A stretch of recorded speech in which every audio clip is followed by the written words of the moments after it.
సాధారణంగా ఒక మాట చెప్తుంటాం. నల్లగా ఉంటే శ్రీమన్నారాయణుడు, తెల్లగా ఉంటే పరమశివుడని. రంగ ప్రధానం, తత్వమా ప్రధానం. ఇప్పుడు వచ్చినవాడు తెల్లగా వచ్చాడు. నల్లటి వాడు నేను పుడతానని వరం ఇచ్చాడు, తెల్లటి వాడిగా బయటికి వచ్చాడు. అంటే లోకానికి ఏదో జ్ఞానబోధ చెయ్యడానికి వచ్చాడు. తెలుపులోంచి అన్ని రంగులు పైకొచ్చి తెలుపులోకి వెళ్ళిపోతాయి. అంటే సృష్టి ఎందులోంచి వచ్చి ఎందులోకి వెళ్ళిపోతుందో చెప్పే మహాజ్ఞానిగా రాబోతున్నాడు. దానివల్ల పైన వంశమంతా తరించిపోవాలి, తను కొడుకుగా కావాలని అడిగినందుకు. ఒక జ్ఞాని పుట్టుక చేతనే కదండి 7 తరాలు తరిస్తాయి. అందుకని ఇప్పుడు తెల్లటి వాడిగా వచ్చాడు. ఈ పిల్లవాడిని చూసుకుని మురిసిపోయి నాభి కొడుక్కి పేరు పెట్టుకున్నట్ట. ఏమని? వృషభుడు అని పేరు పెట్టుకున్నట్ట. యవ్వనంలో భక్తి రావడం చాలా కష్టం అండి. ఒకవేళ యవ్వనంలో భక్తి వచ్చిందనుకోండి, అది అదృష్ట విశేషం, అది పూర్వజన్మ తపఫలం.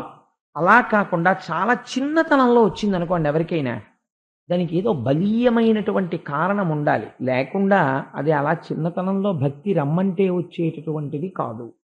మీరు ప్రహ్లాదోపాఖ్యానం విన్నప్పుడు ప్రహ్లాదుడికి అలా చిన్నతనంలో భక్తి ఎలా వచ్చింది అన్న విశేషాన్ని విందురుగాని. ఇవాళ వ్యాసభగవానుడు ఎంత అందమైన ఆఖ్యానాన్ని ఆవిష్కరిస్తారో చూడండి. ప్రియవ్రతుడు సాక్షాత్తుగా స్వయంభూమనువు యొక్క కుమారుడు. అటువంటి ప్రియవ్రతుడు జన్మతః గొప్ప భక్తుడు. వైరాగ్య సంపత్తి చిన్నతనంలో పొందాడు. ఎందుకు ఈ భోగభాగ్యాలు? దీనికి తోడు బంగారు పళ్ళానికి గోడ చేరువబ్బినట్లు ఆయనకి నారద మహర్షి యొక్క గురుత్వము లభించింది. నారద మహర్షి వారిని గంధమాదన పర్వతం దగ్గర ఒక గుహలో కూర్చోపెట్టి జ్ఞానబోధ చేస్తూ ఉండేవారు.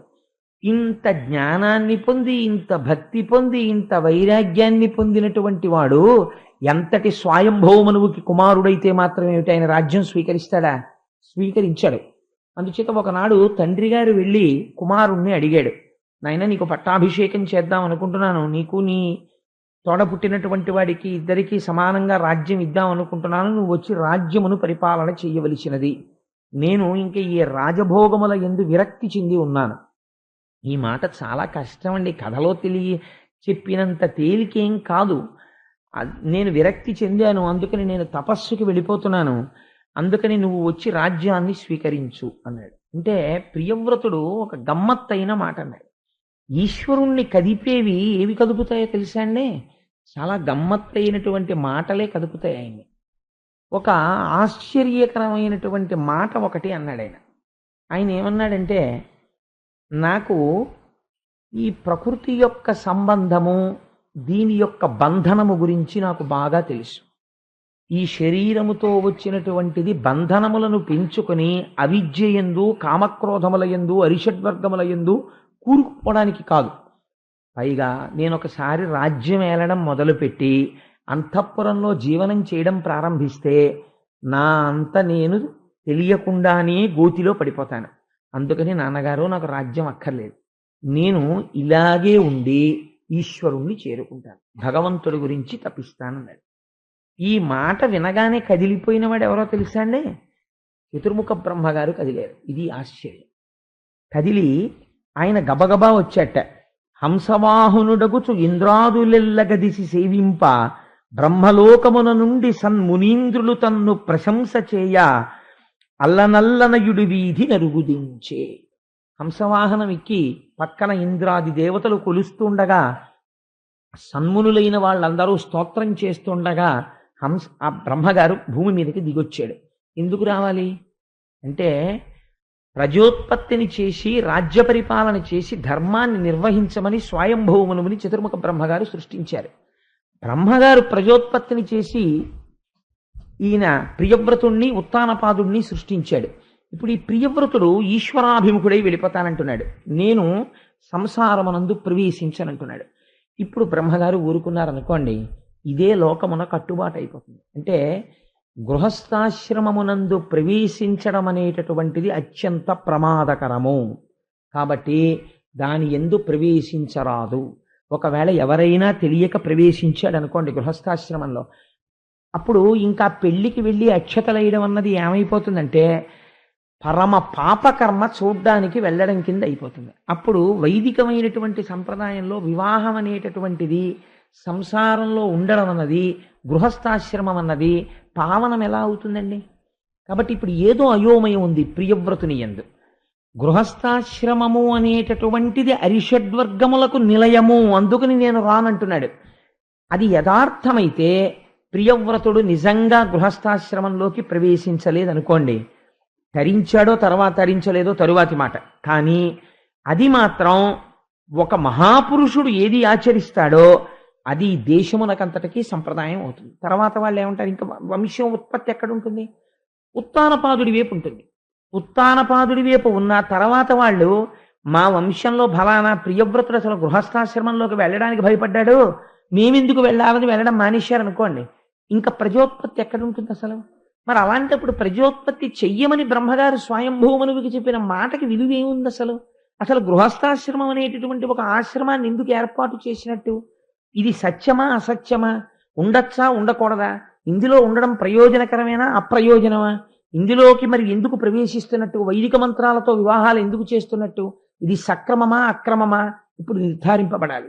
ఈ మాటకు అందుకు కదిలేరు చతుర్ముఖ బ్రహ్మగారు. మీరు కథగా విన్నారనుకోండి, ఇక కదలిక యొక్క అర్థం ద్యోతకము కాదు. ఇప్పుడు ఎవరి గురించి మాట్లాడుతున్నారు బ్రహ్మగారు అంటే, మీ గురించి మాట్లాడుతున్నారు, నా గురించి మాట్లాడుతున్నారు, మనమందరం ఉన్న పరిస్థితిని గురించి మాట్లాడుతున్నారు. ఇలా ఉండడం ఒప్పా తప్ప తీర్పు చెప్తున్నారు బ్రహ్మగారు. ఆయన అన్నారు, కోరి వెట్కన నేను నారదుండును నీవు అందరి మీద ఈశ్వరాజ్ఞపూని అడుగకెప్పుడు చెయ్యుచున్నవారముగాన అతని యాజ్ఞ తప్పనలవి కాదు.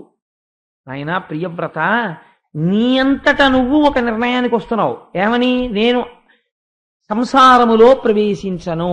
నువ్వు ఒకటి ఆలోచించు, వేదము అని ఒకటి ఉన్నది. వేదము ఎవరు చెప్పారు? వేదం అంటే ఈశ్వరాజ్ఞ. అది అపౌరుషేయము, ఒకళ్ళు రచించలేదు. ఈ వేదం ఎలా వచ్చిందంటే, ఋషులైనటువంటి వారు తపస్సమాధిలో ఉండగా వారికి ఈశ్వర వాణి వినపడింది. ఈశ్వర వాణి వినపడితే వాళ్ళు వినపడినటువంటిది స్వరంతో వినపడింది. వాళ్ళకి ఏది వినపడిందో వాళ్ళు దాన్ని రాయలేదు, వ్రాయకుండా అట్టె పెట్టారు. వాళ్ళు విన్నదాన్ని వాళ్ళ శిష్యులకి వినిపించారు స్వరంతో.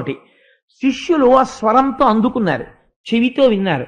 ఈ అందుకున్న శిష్యుడు తాను అందుకున్న దాన్ని వల్లె వేశాడు, మరుపుకి రాకుండా వల్లె వేశాడు.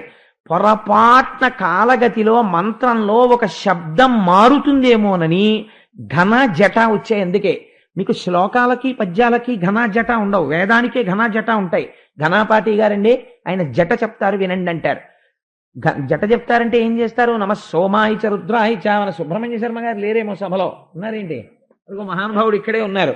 మీరు ఎలాగో సభలో మహానుభావుడు ఉన్నారు కదా, మీరు ఒక్కసారి వేదిక మీదకి రండి, ఓ జటలో ఒక్క ముక్క అనండి, ఆ వేదం కూడా వినపడుతుంది, అందరూ సంతోషిస్తారు. మీరు కూడా వేదిక మీద కూర్చుంటే నాకు ఆనందంగా ఉంటుంది. ఒక్క మాట అనండి, రండి పైకి రండి. ఒక వేద పురుషుణ్ణి చతుర్ముఖ బ్రహ్మగారు వచ్చినట్టమ్మా ఇవాళ, కాదా? బ్రహ్మగారు వచ్చినట్లే ఒక జటలో ఒక ముక్క అనండి, వాళ్ళకి బాగా అర్థం అవుతుంది. అప్పుడు చాలా సంతోషం అండి. బ్రహ్మగారంటే వేదం. చూసారా, అనుకోకుండా చతుర్ముఖ బ్రహ్మగారు రావడం అంటే ఇదే. మహానుభావ, మీకు నమస్కారం. చాలా సంతోషం అండి. అది జట అంటే విన్నారమ్మా, అందులో అష్టమానువాకంలో రుద్రాధ్యాయంలో నమ సోమాయ చ రుద్రాయ చ నమస్తామ్రాయ చ అరుణాయ చ నమ శంగాయ చ పశుపతయే చ నమ ఉగ్రాయ చ భీమాయ చ నమో వగ్రే వధాయ చ దూరే వధాయ చ నమో హంత్రే చ హనీయసే చ నమో వృక్షేభ్యో హరికేశేభ్యో నమస్తారాయ నమ శంభవే చ మయోభవే చ నమ శంకరాయ చ మయస్కరాయ చ నమ శివాయ చ శివతరాయ చ అని ఒక మంత్రం. దాన్ని భ్రంశము కాకూడదు. రేపొద్దున్న ఎవరైనా అచ్చు తప్పనో లేకపోతే దానికి ప్రక్షిప్తమైపోవడమో ఇంకోటి దాన్ని కలిపేయడమో చేసి సోమాయచ దగ్గర ఇంకో మాట పెట్టడానికి వీల్లేదు. అందుకని జట చేస్తారు, అటు ఇటు వేసి అల్లుతారు. అప్పుడు ఆ పదం అదేనా అంటే ఇంక అనుమానం రాదు. అలా చెప్పాలంటే గురువుల దగ్గర కూర్చుని స్వరంతో నేర్చుకుంటారు. అందుకే శృతి వినపడుతుంది. మహానుభావుడు కృష్ణావధానుల గారి దగ్గర కొన్ని సంవత్సరాలు శిష్యరికం చేశారు సుబ్రహ్మణ్య శర్మ గారు. అందుకని అది వినబడినది శృతి. అందుకే శృతి రూపిణి అంటే ఎవరు? వేదముయే శృతి రూపిణి. శృతి రూపిణియే గాయత్రి, గాయత్రియే లలిత. సాక్షాత్ శబ్దస్వరూపిణి అయి ఏ తల్లి ఉన్నదో ఆ తల్లి పేరే శృతి రూపిణి అని లలితా సహస్రంలో అమ్మవారికి ఒక నామం. అది చాలా గొప్ప నామం అండి. ఆడపిల్లలకి పెట్టుకోవడానికి సాధారణంగా మనకు ఒక దిక్కుమాలిన అలవాటు ఒకటి ఉంటుంది. మంచి పేరు పెట్టి అసలు తీసేసి పీతాంబరధరుడు అని ఒకళ్ళ ఇంట్లో ఒకరికి పేరు పెట్టారు. చాలా బాగుంది, కానీ వాడిని పీతా పీతా అని పిలవడం మొదలెట్టారు. ఎందుకనంటే పీతాంబరధరుడు పేరు, కానీ వాళ్ళు అలా పిలవరు, సగానికి కత్తిరించేస్తారు. అలాగ ఎంత ప్రమాదం చూడండి. పీతాంబరధరుడు ఎక్కడ, పీత ఎక్కడ? శృతి రూపిణి అని పేరు పెట్టి ఆ శృతి రూపిణి అని పూర్తిగా పిలవకపోయినా కనీసం శృతి శృతి అని పిలిచారనుకోండి, వేదమాతని గౌరవించినట్టు అవుతుంది. శృతి అంటే వేదం. అందుకని అదొక గొప్ప పేరు లలితా సహస్రనామ స్తోత్రంలో ఆడపిల్లలకి. సరే, అందుచేత అటువంటి వేదము ఈశ్వర వాణి.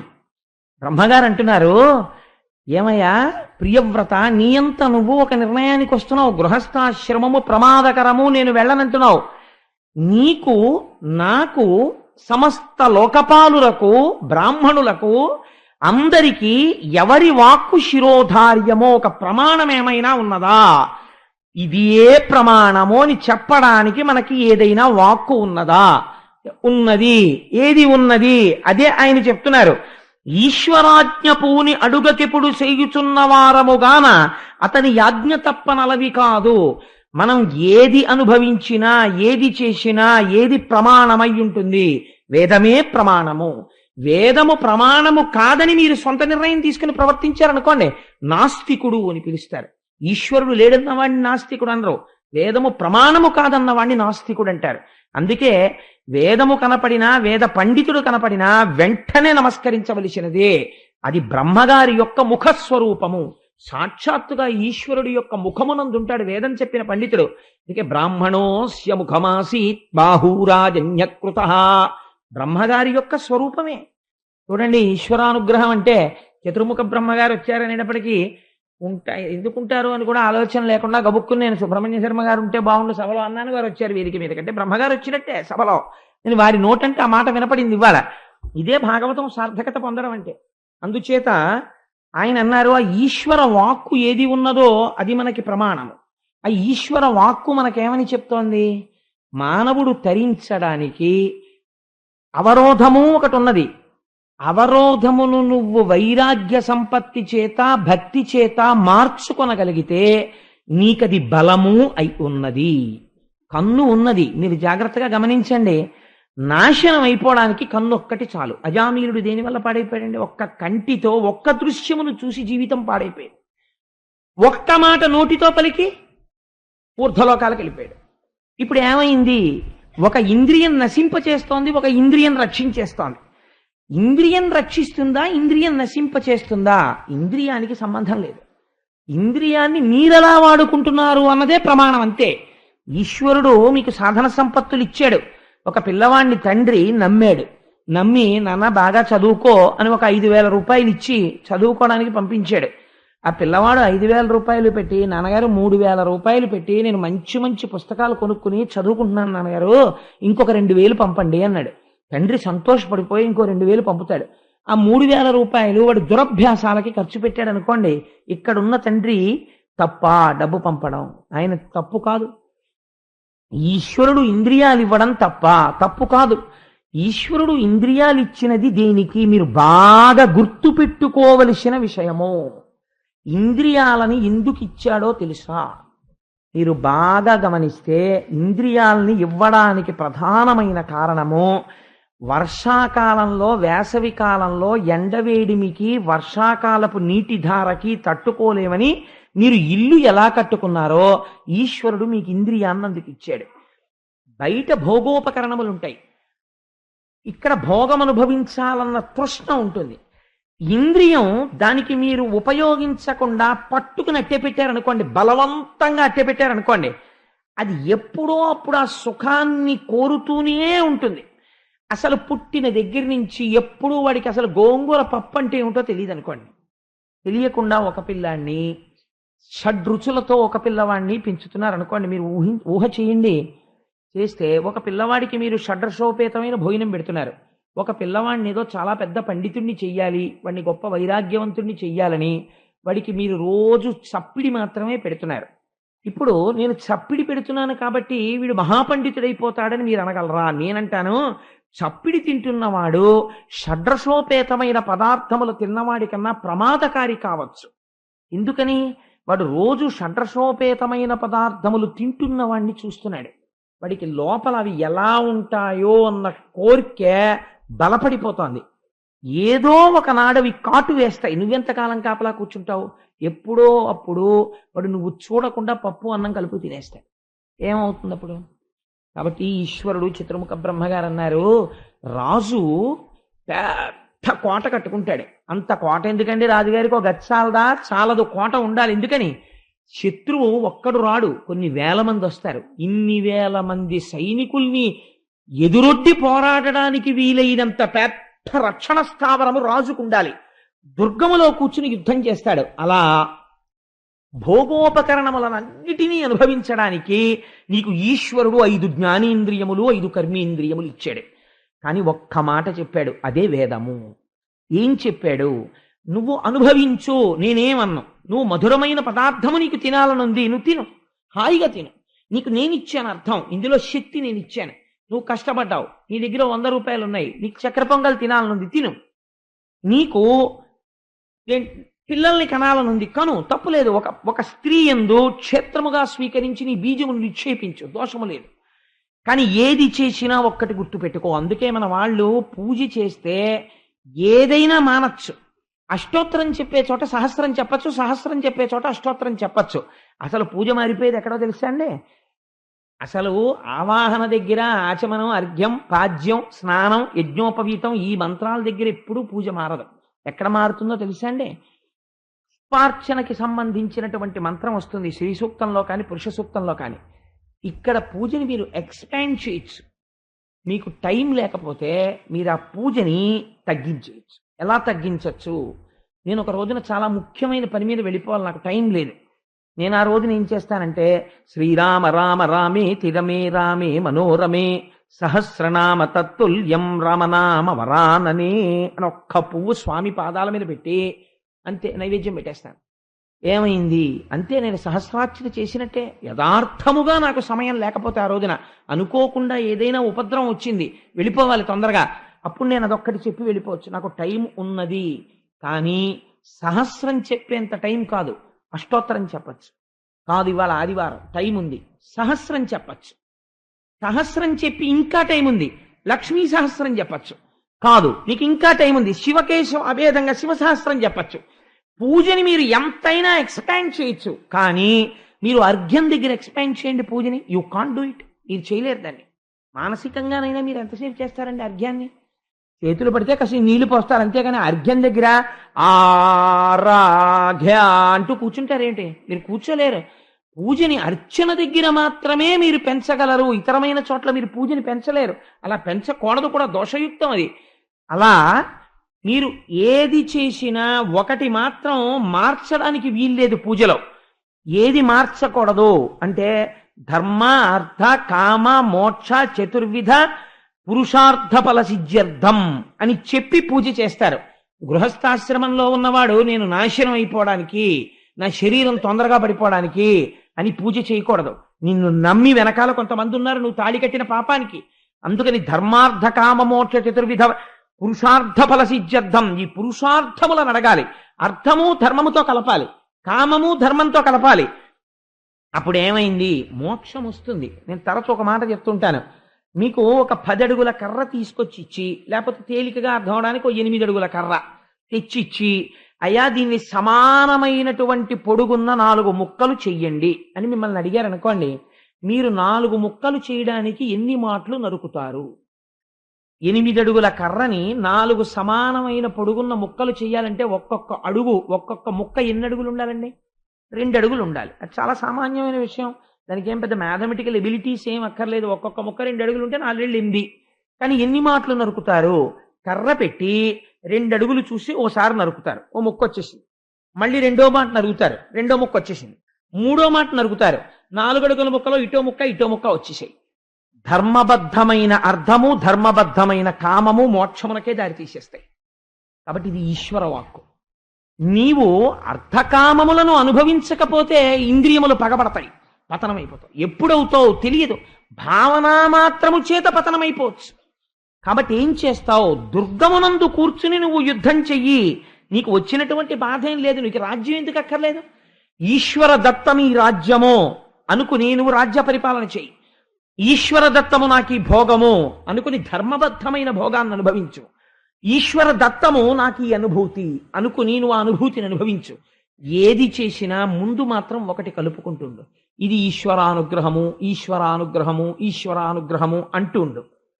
కొంతకాలం అయిన తర్వాత ఇంకొక మాట పరిశీలన చెయ్యి. యథార్థముగా ఇది సుఖమేనా అని ఒక ప్రశ్న వేస్తుండు.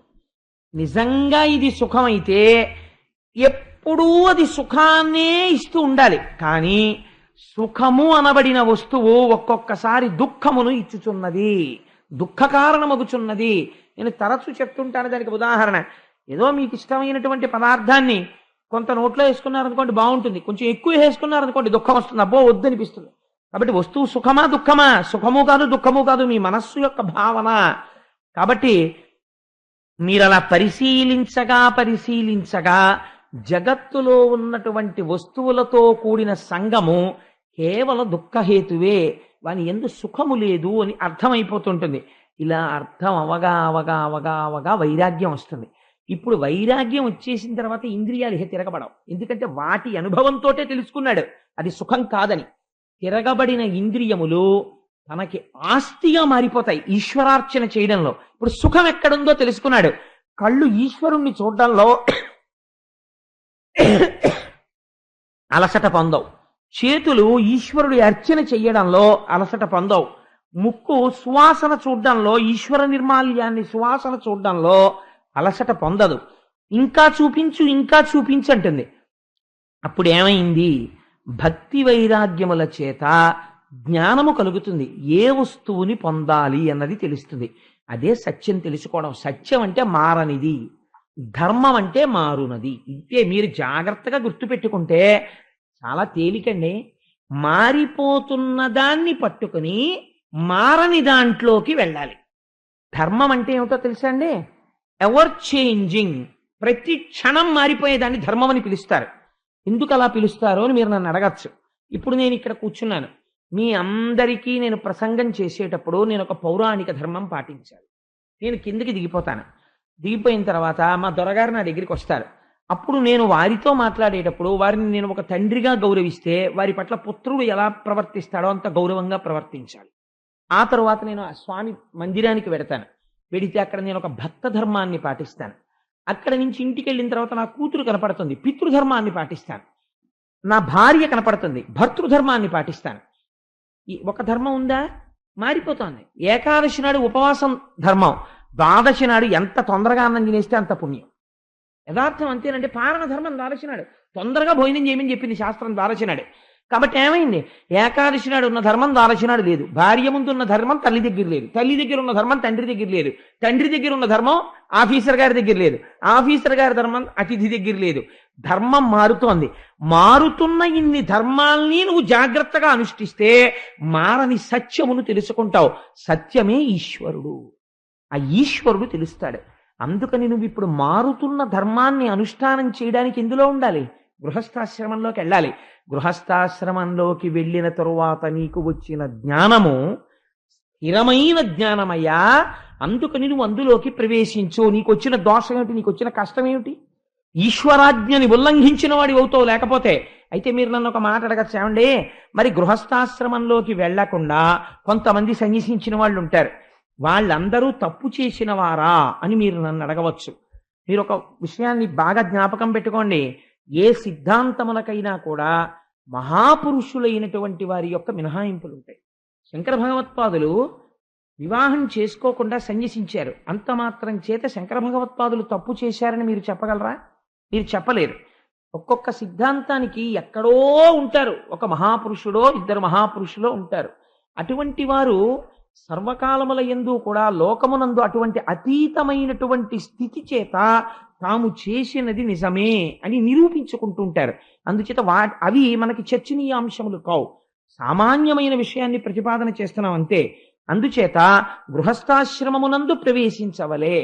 ఈ మాట చెప్తే ఆయన అన్నాడు, మహానుభావ మీరు వచ్చి ఈ మాట చెప్పారు కాబట్టి నేను తప్పకుండా గృహస్థాశ్రమంలో ప్రవేశించి రాజ్య పరిపాలన చేస్తాను. ఇది ధర్మం అంటే. పెద్దలైనటువంటి వారు వచ్చి చెప్పినప్పుడు వారి మాట వినేటటువంటి లక్షణము ఎవరికి ఉన్నదో వాడు బాగుపడతాడు. నాశనం అయిపోతున్నాడని గుర్తు ఏమిటో తెలుసా అండి? సాధారణంగా ఒక మాట వస్తుంటుంది నోటి వెంట, ఏమిటో తెలుసా? ఏమిటండి, నేను కాని తలుచుకున్నానా సాక్షాత్తుగా ఈశ్వరుడు వచ్చినా లొంగనంటాడు. ఈశ్వరుడు వచ్చినా కూడా లొంగకపోవడం నీ పతన హేతు. ఈశ్వరుడు వచ్చి చెప్తే, అయా ఈశ్వరుడిలా ఎవడైనా నాకు అనిపించి చెప్పాడు అనుకోండి, ఏమో నేను మారచ్చు అన్నారనుకోండి, ఇంకా ఎక్కడో సంస్కార బలం మీ యందు మిగిలింది. అంటే ఎవరినో మీరు ఈశ్వరుడిగా అంగీకరించవచ్చు, వారి బోధ మీరు అనుకున్న దానికన్నా గొప్పగా అనిపిస్తే. అలా నేను వినను అని మీరు అనుకున్నారనుకోండి, అప్పుడు ఏమవుతుంది? మీ మూర్ఖత్వము ప్రకటమవుతోంది. దాని చేత మీ పతనమును కొని తెచ్చుకుంటున్నారన్న విషయం బోధపడిపోతుంది. అలా ఎవడైనా మాట్లాడారనుకోండి, వాడితో చాలా తక్కువ మాట్లాడాలి. అదొకటి. సాధారణంగా ఒక తప్పు మాట ఒకటి మాట్లాడుతుంటారు, మూడో కంటివాడికి తెలియకుండా చేయండి అంటారు. మూడో కంటివాడు ఎవరండి? మూడు కన్నులు ఉన్నవాడు త్రయంబకుడు, పరమేశ్వరుడు, పరమశివుడు. శివం అంటే ఆయన ఇక్కడే ఉన్నాడు మంగళం చేస్తూను. ఇక్కడ ఉన్నవాడికి తెలియకుండా అసలు ఈ మాట బయటికి వచ్చిందా? ముందు వాడికి తెలిసి ఎంగిలైపోయి బయటకు వచ్చింది. వాడికి తెలియకుండా చేయమంటున్నాడు అనగానే ఇదో మహాపాపం కింద రాస్తారు. కాబట్టి మూడో కంటి వాడికి తెలియకుండా అన్నది ఆ మాట తప్పు. బహుశా రహస్యంగా చెయ్యి అనడానికి మూడో కంటికి తెలియకుండా అనాలేమో, కానీ వీడు మూడవ కంటివాడికి తెలియకుండా అంటుంటాడు. అపభ్రంశం అయిపోతుంది ఆ వాక్యం. అందుచేత చతుర్ముఖ బ్రహ్మగారు చెప్పినటువంటి మాటని ప్రియవ్రతుడు విన్నాడు. విని ఆయనకి తగినటువంటి ఒక భార్యని చేపట్టాడు, విశ్వకర్మ యొక్క కుమార్తె. విశ్వకర్మ అంటే సాక్షాత్తు శ్రీ మహావిష్ణువే విశ్వకర్మ అండి. ఎందుకంటే విశ్వకర్మ మనుస్పష్టాస్తవిష్టస్థవిరోధ్రువ, ఈ విశ్వమునంతటిని నిర్మించిన వాడెవరున్నాడో వాడికే విశ్వకర్మ అని పేరు. నీటిలో తిరిగేటటువంటి బాతు యొక్క కాళ్ళు నీటిలోకి దిగిపోకుండా బాతు యొక్క వేళ్ల మధ్యలో చర్మమును పెట్టిన వాడెవరో, భూమి మీద తిరిగే మనిషికి పట్టు దొరకడానికి వేళ్ల మధ్య చర్మము పెట్టని వాడెవడో, ఏ అమ్మ కడుపులో అటువంటి బిడ్డని రూపు చేస్తున్న వాడెవరో, ఇన్ని శిల్పాలు చెక్కుతున్న వాడెవడో వాడు విశ్వకర్మ. కాబట్టి ఇప్పుడు ఎవరా విశ్వకర్మ? విష్ణువే విష్ణుకర్మ. అందుకని ఆ విష్ణుకర్మ యొక్క కుమార్తె అయినటువంటి బర్హిష్మతి అనబడేటటువంటి ఒక స్త్రీని ఆయన భార్యగా చేపట్టాడు. వారి యందు 10 మంది కుమారులను కన్నాడు. అది వారు అగ్రీధ, ఇద్మజిహ్వ, యజ్ఞబాహు, మహావీర, హిరణ్యరేత, ఘృతపృష్ఠ, సవన, మేధాతిథి, వీతిహోత్ర, కవి అని 10 మంది కుమారుల్ని కన్నాడు. ఊర్జస్వతి అనబడేటటువంటి ఒక ఆడపిల్ల పుట్టింది. ఆడపిల్ల పుట్టడ బహుశా నాకైతే అనిపిస్తుంటుంది, ఇవాళ లోకంలో నానుడి తిరగబడింది. ఎలా అంటే, ఒక ఆడపిల్ల పుట్టిందనుకోండి, ఒక మగపిల్లాడి కోసం వెయిట్ చేస్తున్నామండి అంటారు. ఇద్దరు మగపిల్లలు పుట్టారనుకోండి, ఒక ఆడపిల్ల కోసం వెయిట్ చేస్తున్నామండి అన్నవాడు కనపట్టలేదు ఇప్పుడు. నిజంగా ముందు ఆడపిల్ల పుట్టిందనుకోండి, అది ఈశ్వర కృప అన్నమాట. నా దృష్టిలో ఎవరు ఈశ్వరుణ్ణి నమ్మాడో వాడికి ఈశ్వరానుగ్రహం కలగాలంటే అమ్మవారి స్వరూపంగా ఆడపిల్ల పుడుతుంది. ఆడపిల్ల ఉన్న ఇంటికి ఉన్న సంస్కారము ఆడపిల్ల లేని ఇంటి యందు ఉండదు. ఎందుకో తెలుసా అండి? అసలు ఆడపిల్ల అంటే షీఈస్ ది టెండర్ హార్టెడ్. ఆ పిల్లకున్నంత ఆప్యాయత, ఆడపిల్లకున్న ఆప్యాయత ఎవరికీ ఉండదండి. అన్నయ్య వస్తే ఇంటికి ఒరే అన్నయ్య, ఒరే అన్నయ్య అని మీరు ఎదర విందురుగాని దశమస్కందంలో అన్న చెమింపు మన్న తగదల్లుడుబా కాడిది మేనకోడలవు అని 1కి 10 మాటలు అన్నయ్య అన్నయ్య అన్నయ్య అన్నయ్య అని ఇన్ని మాటలు పిలుస్తారో వాళ్ళు. ఇంకసలు తమ్ముడైతే వాళ్ళ ముద్దుకు అంతూ తెలియ ఉండదు, అంత ముద్దు చేస్తారు. అమ్మ ఇలా పడుకుంటే కాళ్ళు ఒత్తుతారు, అమ్మ వంట చేస్తుంటే వచ్చి వంట చేసి పెడతారు. వాళ్ళకి ఎలా అర్థం అవుతుందో తెలియదు. మరి ఇంత చిన్నతనంలో అమ్మ ఏం నాన్నగారండి అలా ఉన్నారు అంటారు. అంటే కొంచెం కాస్త నీరసంగా ఉందమ్మా, కానీ ఉపన్యాసానికి వెళ్ళాలి అందుకని బయలుదేరుతున్నాను అంటే వాళ్ళకి ఏం తెలుసో, చిన్న వయసులో గబగబ ఓ నిమ్మకాయ పిండేసి కాసిన పంచదార నీళ్ళు కలిపేసి నాన్నగారండి నీళ్ళు తాగెళ్ళండి అంటారు. ఎంత ప్రేమండి ఆడపిల్లకి. ఆడపిల్లతో కలిసి తిరిగిన అన్నదమ్ముడికి ఆడపిల్ల విలువ తెలిసి దాంపత్యము పరిపుష్టమవుతుంది ఆడపిల్ల హృదయం తెలుసున్నవాడు కనుక. అంటే అలా ఉండరా అండి ఆడపిల్లలు? లేకపోతే నన్ను అనకండి, నేను తీర్పులని ఎందుకు చెప్తాను, నాకేం అవసరం. అందుకని ఏమో అలా ఉండవచ్చు. ఒక్కొక్క కుటుంబంలో ఆడపిల్లలు లేకపోయినా మగపిల్లలు అదృష్టవంతులు, అంత అందంగా అంత మర్యాదగా ఉన్నవాళ్ళు ఉండి ఉండవచ్చు, నేను ఎందుకు కాదనాలి. అందుకని 10 మంది కొడుకుల తర్వాత ఊర్జస్వతి అనబడేటటువంటి ఆడపిల్ల పుట్టింది. దీని చేత తరించాడు. ఎంత ఆశ్చర్యమో చూడండి. ఆడపిల్లలు కన్యాదానం చేస్తే ఎన్ని చెప్పుకుంటారండి. మగపిల్లవాడికి స్నాతకం అంతా కాషనాడరు. మగపిల్లాడి స్నాతకం ఏమిటో తెలుసా అండి? అంతా కాషనాడరే, అందులో ఏమీ ఉండదు. నందీశ్రాద్ధం చేసి ఆ గురువుగారు వచ్చి అక్కడ కూర్చుని, ఒరే చాలా జాగ్రత్తగా ఉండు సుమా, సత్యమే చెప్తూ ఉండు సుమా, నువ్వు గృహస్థాశ్రమంలోకి ప్రవేశించింది కామక్రోధాలకు లొంగిపోవడానికి కాదు. అతిథి దేవోభవ, ఆచార్య దేవోభవ, మాతృదేవోభవ, పితృదేవోభవ, ఇన్ని మంత్రాలు చెప్పి స్నాతకము అంటే పవిత్రం చేస్తారు. చేసి అదే స్నాతకోత్సవము అని యూనివర్సిటీస్ అడాప్ట్ చేసుకున్నాయి ఆ పేరుని. ఆ స్నాతకము అన్న ఉత్సవం చేసి తండ్రి యోగ్యుణ్ణి చేసి వరుడుగా పెళ్లిపీటల మీదకి తీసుకెడతాడు. ఆడపిల్లని కన్యాదానం చేసేటప్పుడు అలా కాదండి. అన్యని కన్న తల్లిదండ్రులు ఎంత అదృష్టవంతులంటే ఒక బ్రహ్మాండమైన సంకల్పం చెప్తారు. ఇవ్వాలంటే చేసేవాళ్ళకి దాని మర్యాద తెలుసుకుందామన్న ఉత్సాహము లేదు. అన్నిటికన్నా చాలా ఉత్సాహం అంతా దేని మీద? ఫోటో మీద, వీడియో మీద. ఈ రెండు గ్రసించేసాయి వైదిక ధర్మాన్ని. ఎంతసేపు తాళి కడుతూ కూడా మెడ తిరిగిపోయిన కోళ్ళ ఇలా ఉంటాడు తప్ప, వాడు ఇక్కడ అయ్యో ఒక్కొక్క ముడి నా జీవన హేతు, ఈ ముడుల వలన నేను బ్రతుకుతున్నానని దాని కుంకం పెడుతూ పవిత్రతతో కట్టడే.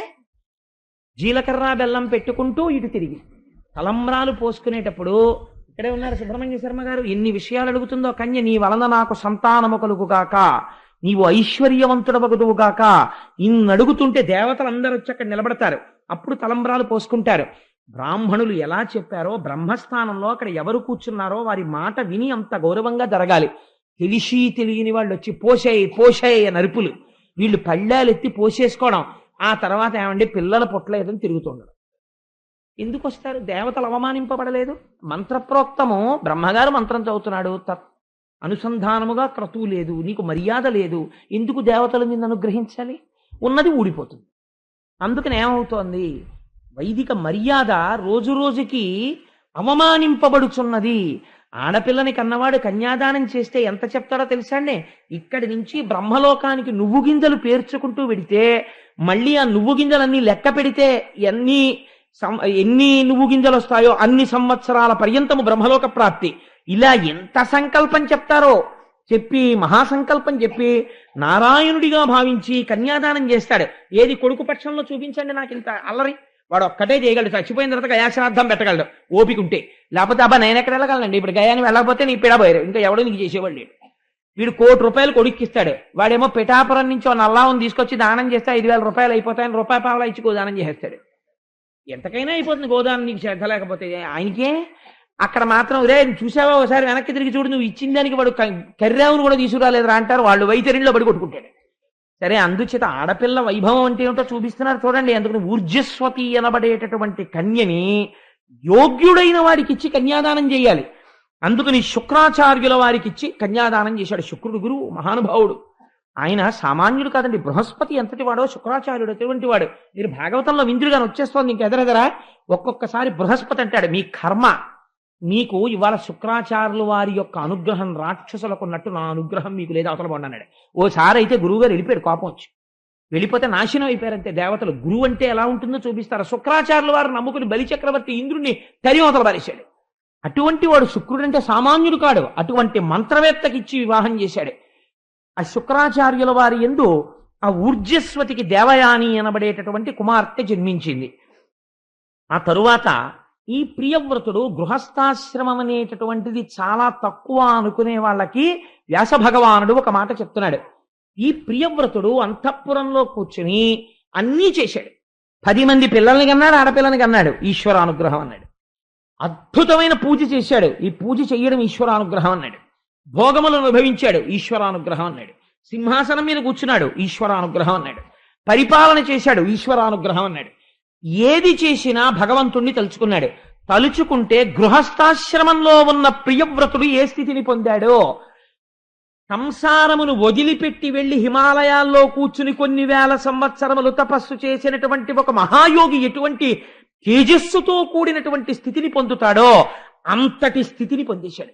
పొందేస్తే ఇప్పుడు ఆయనకు ఒక కోరిక పుట్టింది. ఏమిటో తెలుసా అండి? చిత్రమైన కోరిక. భూమి ఆ మేరు పర్వతానికి ఉత్తర దిక్కున సూర్యుడు ఉన్నప్పుడు దక్షిణం చీకటిగా ఉంటుంది. సూర్యుడు దక్షిణ దిక్కునుంటే ఉత్తరం చీకటిగా ఉంటుంది. నేను గృహస్థాశ్రమంలో ఉండి ఈశ్వరారాధనము చేసి శ్రీ మహావిష్ణువు అనుగ్రహము చేత ఇంతటి తేజస్సుని పొందాను. ఇవాళ ఈ తేజస్సు యొక్క గొప్పతనాన్ని నాకు చతుర్ముఖ బ్రహ్మగారు చెప్పారు గృహస్థాశ్రమంలోకి ప్రవేశించమని. ఈ ఆశ్రమం యొక్క గొప్పతనం ఏమిటో లోకానికి తెలిసేటట్టు చెయ్యాలి శాశ్వతంగా. అందుకని హద్దు ఏమిటి? కాలమునకు మొదటి హద్దు 7 రోజులతో వారం ప్రారంభం అవుతుంది. 7 రోజులు నేను ఈ భూమండలమునందు చీకటి లేకుండా చేస్తాను. సూర్యుడు ఉత్తరాన ఉంటే దక్షిణాన, మేరుకి దక్షిణాన ఉన్నది చీకటిగా ఉండాలి కదా. సూర్యుడు ఎంత వేగంతో తిరుగుతాడో అంత వేగంతో అలిసిపోని రథాలనికి, అంత తేజోవంతమైన రథం మీద సూర్యుడు ఎంత తేజస్సుతో ఉంటాడో నేనంత తేజస్సుతో, సూర్యుడు ఉత్తరాన ఉంటే దక్షిణాన్ని ఉంటాను, సూర్యుడు దక్షిణానికి వచ్చేప్పటికీ నేను ఉత్తరానికి వెళ్ళిపోతాను. అలా 7 రోజులు అవిశ్రాంతంగా తిరుగుతాను. 7 రోజులు బ్రహ్మాండముల యందు చీకటి ఉండదు. చీకటి లేకుండా అపర సూర్యుడరై తిరుగుతాను. గృహస్థాశ్రమంలో ఉండి పూజ చేసిన వాడు ఈ స్థితిని పొందగలరని నిరూపిస్తాను అని రథం ఎక్కాడు. ఇది సామాన్యమైన విషయం అని మీరు ఊహించగలరా? రథం ఎక్కి సూర్యుడు అక్కడ సూర్యాస్తమయం అటువైపు అయిపోగానే ఈయన రథం మీద అక్కడికి వెళ్ళాడు. అంతే, అక్కడ వెలుతురు వచ్చేసింది. ఈయన అక్కడ 12 గంటలు తిరిగాడు. అక్కడ అంతా వెలుతురుంది. మళ్ళీ సూర్యుడు అటు వచ్చేటప్పటికి ఇటు చీకటి వైపు ఈయన వచ్చాడు. అలా 7 రోజులు మేరువు చుట్టూ ప్రదక్షిణం చేశాడు. 7 రోజులు బ్రహ్మాండమునందు, భూలోకమునందు చీకటి లేదు, వెలుతురే ఉంది. అంటే అసలు చీకటి అన్న దాన్ని లేకుండా చేశాడు అపర సూర్యుడై. ఎవరు? ప్రియవ్రతుడు. ఎలా? గృహస్థాశ్రమమునందు ఉండి. ఇది చేస్తేట ఆయన 7 సార్లు భూమికి మేరువుని చుట్టి ప్రదక్షిణం చేస్తుంటే ఆయన రథపు జాడలు పడ్డాయిట. ఈ జాడలు పడిన చోటికొచ్చి 7 సార్లు ప్రదక్షిణంలో 7 జాడలలోకి వచ్చి 7 సముద్రాలు నిలబడ్డాయి. ఆ లోతుగా పడినటువంటి చారికెల్లో అవే లవణ సముద్రము, ఇక్షు సముద్రము, సురా సముద్రము, దరి సముద్రము, మండోర సముద్రము, శుద్ధోర సముద్రము, ఘృత సముద్రము. తదనంతరము ఈయన ఇలా రథపు గాడి పడుతుంటే గాడికి మధ్యలో ఎత్తుగా భూమి నిలబడింది. అటు నీరు ఇటు నీరు, అటు సముద్రం ఇటు సముద్రం, మధ్యలో ద్వీపాలు ఏర్పడ్డాయి. ఇలా 7 ద్వీపములు ఏర్పడ్డాయి. మనం ఇవాళ సంకల్పం చేస్తే జంబూ ద్వీపే భరతవర్షే అని చెప్తాం. ఇవి ఎక్కడివో తెలుసా అండి? మహానుభావుడు ప్రియవ్రతుడు తిరిగినప్పుడు ఏర్పడిన ద్వీపాలు. ఆ రథపు గాడి మధ్యలో ఏర్పడ్డాయి. జంబూ ద్వీపము, ప్లక్ష ద్వీపము, శాల్మలి ద్వీపము, కుశద్వీపము, క్రౌంచ ద్వీపము, శాక ద్వీపము, పుష్కర ద్వీపము. ఇది విన్నంత మాత్రం చేత పాపాలు తొలగిపోతున్నాయన్నారు. అటువంటి ద్వీపములు 7 ద్వీపములు ఏర్పడ్డాయి, 7 సముద్రములు ఏర్పడ్డాయి. అటువంటిది సాధించి ఇది చెయ్యవలసింది. ఇంత సాధించిన తరువాత ఇంకా సంసారంలో ఉందామని ప్రియవ్రతుడు అనుకోలేదుట. పిల్లలు పెద్దవాళ్ళు అయిపోయారు, పట్టాభిషిక్తులవ్వడానికి కావలసినటువంటి యోగ్యతని సాధించుకున్నారు. అందుకని ఆయన అనుకున్నట్ట, నేను ఎందుకు ఉండాలి ఇంకా సంసారంలో? ఇంకా నేను ఇప్పటిదాకా అనుభవించినటువంటి భోగముల వలన కలిగినటువంటి సుఖము ఏది ఉన్నదో ఆ సుఖము తాత్కాలికము. దేని వలన ఈ సుఖములు కలిగాయో అది శాశ్వతము. ధర్మానుష్ఠానము వలన సత్యమును తెలుసుకున్నాడు. ఆ సత్యమునందు నేను లీనమైపోతానని ప్రవృత్తి మార్గంలోంచి నివృత్తి మార్గంలోకి వెళ్ళిపోయాడు. భార్య వంక చిట్ట చివర ప్రియవ్రతుడు వెళ్ళిపోతున్నప్పుడు చూసిన చూపుట ఒక శవాన్ని చూసినట్టు చూసి వెళ్ళిపోయాడు. ఎంత గొప్ప మాట పోతన గారు వాడారో తెలుసా అండి? సంసారం అంతా ఎందులోంచి వచ్చింది? భార్యలోంచి. అంటే అంతటి నివృత్తి ధర్మాన్ని, అంతటి వైరాగ్యాన్ని పొందేశాడు. ఆఖరణ పొందేసి అరణ్యములకు వెళ్ళి ఘోరమైనటువంటి తపమాచరించి తనలో ఉన్నటువంటి తేజస్సుని ఈశ్వర తేజస్సుతో కలిపి మోక్షాన్ని పొందేశాడు. చతుర్ముఖ బ్రహ్మగారు చెప్పినది సత్యమా అసత్యమా విని నీవు దాన్ని అనుష్ఠాన పర్యంతమునకు తెచ్చుకోగలిగితే గృహస్థాశ్రమమునందు నీవు సాధించలేనిదేది. ఇది ఈ విషయం చెప్పి, ఒక తండ్రి ఇలా ఉంటే తండ్రి కొడుకు ఎలా ఉండాలి? కాబట్టి ఇంతటి తేజోమూర్తి యొక్క కొడుకులు కూడా అలా ఉండాలి అని మనం భావిస్తాం. ఇదే నేను ఉపన్యాసానికి ఉపోద్ఘాతంలో చెప్పింది. సాధారణంగా ఆధ్యాత్మిక సంపత్తి అనేటటువంటిది మాత్రం వారసత్వంగా రాదు. ఒక్కొక్క ఇల్లు చూడండి, ఒక్కొక్క మహాపురుషుడు ఉండడం వల్ల అది దేవాలయం అయిపోతుంది. దేవాలయానికి ఎలా వెడుతుంటారో వస్తుంటారో ఆ ఇంటికి అలా వెడుతుంటారు వస్తుంటారు జనం, అంతూ దరి ఉండదు. కొంతకాలం అయిపోయిన తర్వాత కాలగతిలో ఆ మహాపురుషుడు వెళ్ళిపోతాడు. ఆ పురుషుడి తేజస్సుతో కూడుకున్న వాళ్ళు, ఆయనతో ఉన్న వాళ్ళందరూ ఉంటారు, ఎవ్వరు వెళ్ళరు ఇంకా ఇంటికి. ఆ ఇంటికి వచ్చేవాడు ఒక్కడు కనపడడు. ఎందుకని? ఆ ఐశ్వర్యము వారితో వెళ్ళిపోయింది. వారికి ఎక్కడొచ్చింది ఐశ్వర్యం? ఈశ్వరుని యొక్క అనుసంధానము చేత వారికి ఐశ్వర్యం వస్తోంది. కాబట్టి ఒక తండ్రికి ఉన్నటువంటి ఆధ్యాత్మిక సంపదకి కొడుకు వారసుడు కాగలడా? చెప్పలేం. కాబట్టి ఇప్పుడు ఇది తీర్పు చెప్పాలి. ఎంత అందంగా చెప్తాడో చూడండి వ్యాసుడు. రాజ్యమునకు ఆధిపత్యం వహించాడు అగ్నిధ్రుడు, పెద్ద కొడుకు. ఆధిపత్యం వహించి పరిపాలన చేస్తున్నాడు. ఈయనకి కూడా వివాహం కావలసి ఉంది. అందుకని యోగ్యమైనటువంటి భార్యని పొందడం కోసమని హిమవత్ పర్వత ప్రాంతంలో కూర్చుని చతుర్ముఖ బ్రహ్మగారి గురించి తపస్సు చేశాడు. తపస్సు చేస్తే బ్రహ్మగారు, ఆయన సామాన్యుడు కాదండి, పురాణంలో వాడేటటువంటి మాటలకి చాలా గమ్మత్తు ఉంటుంది. ఈయన యోగ్యతాయోగ్యతల్ని పసిగట్టాడు. పసిగట్టి ఒక అప్సరసని పంపించాడు. ఆ అప్సరస పేరు పూర్వచిత్తి. పూర్వచిత్తి అంటే ఏమిటో తెలుసా అండి? పూర్వము అంటే గడిచిపోయిన దానిని లోపల పెట్టి తలుచుకుంటూ, అది సుఖము కాదు అని అన్నారు అనుకోండి, తలుచుకుని ఒక వయసు వచ్చేసిన తర్వాత ఇంకా అవి సుఖాలు కావంటే మీరు సుఖపడిపోతారు.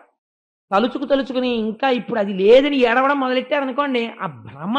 నిన్నటి రోజున చెప్పాను కదా, పురంజనుడు ఎలా పోయాడు అంటే, ఆ యవనుల యొక్క సైన్యం వచ్చేసింది, భయుడు వచ్చేశాడు, ప్రజ్వరుడు వచ్చేశాడు, దేవగుప్తం కార్యం జరిగిపోయింది, రహస్యంగా తోషవతలు పారేశారు కోటలోంచి, అంటే చచ్చిపోయాడు. పడగల పాము వెళ్ళిపోయింది అంటే 5 ప్రాణాలు వెళ్ళిపోయి కోటను తీసుకెళ్లి అగ్నిహోత్రంలో పారేశారంటే శవాన్ని తీసుకెళ్లి కాల్చవతలు పారేశారు. కాబట్టి ఏమైపోతుంది? పూర్వచిత్తి ఉన్న చోట మోక్షం ఉండదు. ఇది రహస్యం.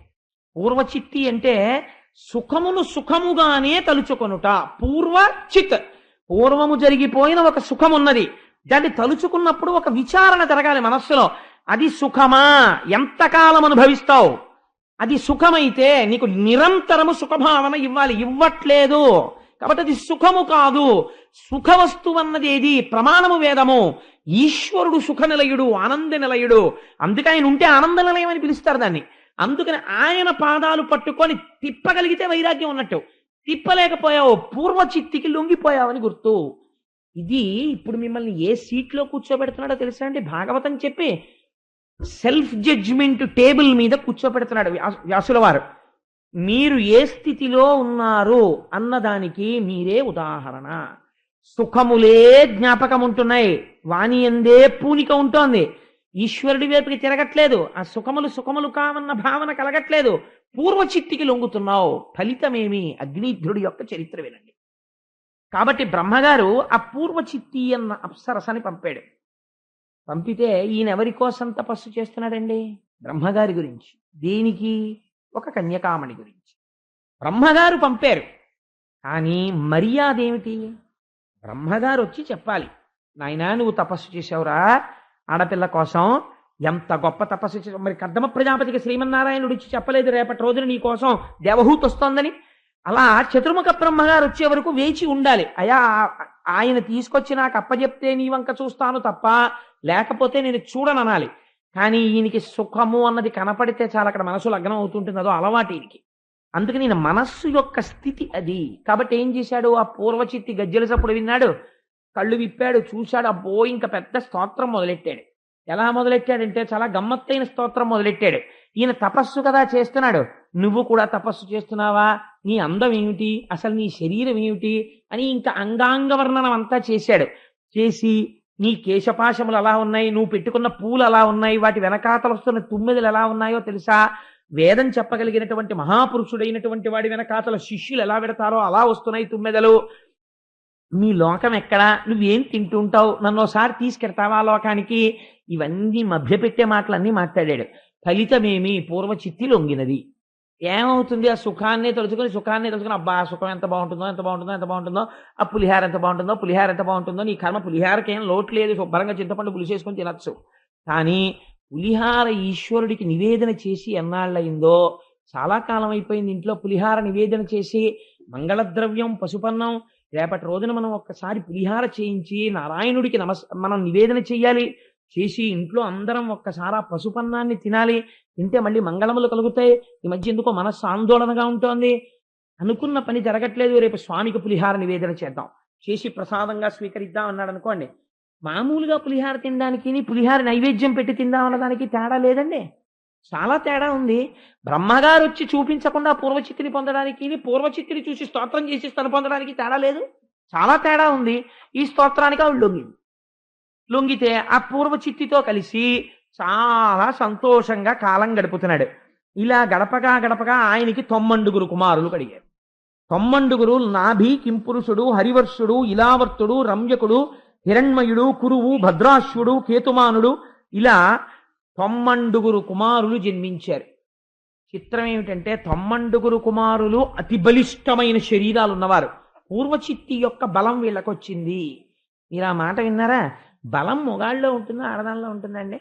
ఓ పిల్లాడు నా ఇంటికి ఎవరో వచ్చారనుకోండి, ఉదాహరణ ఎవరి మీదో పెట్టడం ఎందుకు, మా ఇంటికి వస్తే నా కొడుకు కొంచెం బలిష్టంగా ఉన్నాడు అనుకోండి, ఓ మీ అబ్బాయి భలే బలంగా ఉన్నాడండి కండలు తీరి అన్నారు అనుకోండి, వాళ్ళ అమ్మ పోలికండి అన్నాను అనుకోండి, అప్పుడు ఏమనుకుంటారో ఆవిడ ఏంట్రో బాబా అలా ఉంటుంది ఇలా ఉంది అనుకోరు. అసలు ఆ మాట ఎవరైనా అంటారంటే నిజంగా ఉన్నారనుకోండి, వాళ్ళ అమ్మగారు పోలికండి భలే బలంగా ఉన్నారు పిల్లలు అంటారా? అంటే తండ్రి బలహీనుడైతే అనొచ్చు. వీడికి వచ్చిన రోగం ఏమిటి? అగ్నిధ్రుడికి వీడు శుభ్రంగా బలంగా ఉన్నాడే, మరి పాపం తల్లి పోలికి వచ్చింది బలం అండం ఏమిటి అంటే, నువ్వు ఇస్తే బలమే పూర్వచిత్తికి. అస్తమానం జరిగిపోయిన సుఖాలని గుర్తు తెచ్చుకోవడమే పనిగా పెట్టుకుంటే వాటికి ఉన్నంత బలం దేనికి లేదు, మళ్ళీ అట్టే తిప్పుతాయి భోగాల వైపు. విస్మరించగలిగితే అది సుఖమా అని ఒక ప్రశ్న వెయ్యగలిగితే వైరాగ్యమై పూర్వచిత్తి నీరసపడుతుంది. లేకపోతే పూర్వచిత్తికి నీరసం రాదు. ఆ బలమే పిల్లలకు వచ్చింది. అంటే స్మృతులు తిరుగుతూనే ఉంటున్నాయి. అగ్నిధ్రుడికి పేరు అగ్నిధ్రుడు, లోపల పూర్వచిత్తికి లొంగినవాడు. ఎంత చిత్రమో చూడండి. ఎవరి కొడుకు? ప్రియవ్రతుడి కొడుకు. ఏమి ఇది పొందగలిగాడండి? ఏం వారసత్వం పొందాడు తండ్రి దగ్గర? ఆఖరికి ఆ పూర్వచిత్తి ఏం చేసిందంటే, చాలా కాలం ఈయనతో సంసారం చేసి నా లోకానికి నేను వెళ్ళిపోవాలని ఆవిడ వెళ్ళిపోయింది. అని ఈయన మాత్రం ఏం చేశాడంటే యజ్ఞయాగాది క్రతువులు చేశాడు. దేనికోసమో తెలుసా అండి? మోక్షం కోసం కాదు, ఈశ్వర దర్శనం కోసం కాదు. కర్మ ఈశ్వరానుగ్రహం కలిగితే దాని ఫలితం అది ఇచ్చేస్తుంది. ఇన్ని కర్మలు దేనికోసం చేశాడో తెలుసా?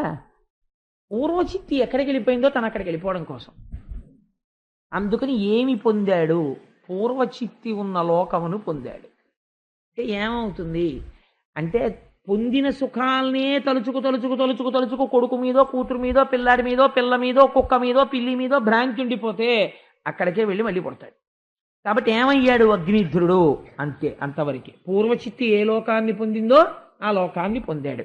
ఇప్పుడు ప్రియవ్రతుణ్ణి అగ్నిధ్రుణ్ణి మీరు పోల్చి చూసుకోమని కథ ఎందుకు వచ్చాయి? ఇప్పుడు నేను అనుకుంటున్నాను, ఈ సభలో ఉన్న ఎవరినైనా పిలిచి ఇక్కడ కూర్చుని చెప్పమంటే నాకన్నా చాలా బాగా చెప్తారు వీళ్ళిద్దరికీ ఉన్న తేడా. ఎందుకంటే వినేటప్పుడు నిప్పు రవ్వలు వచ్చినట్టు ఆలోచనలు వచ్చేస్తాయి. నిజమే, ఇక్కడ ఈ తేడా ఉంది, అక్కడ ఆ తేడా ఉందని. ఎంత తేడా ఉందో చూడండి. ఆయన ప్రశ్న వేసుకున్నాడు ప్రియవ్రతుడు, భార్యని విడిచిపెట్టి తపస్సుకి వెళ్ళాడు. ఎన్నడూ ప్రశ్న వేసుకోలేదు. పూర్వచిత్తికి లొంగిపోయాడు అగ్నిధ్రుడు. ఏమి పొందాడు? పూర్వచిత్తి ఉన్న లోకాన్ని పొందాడు.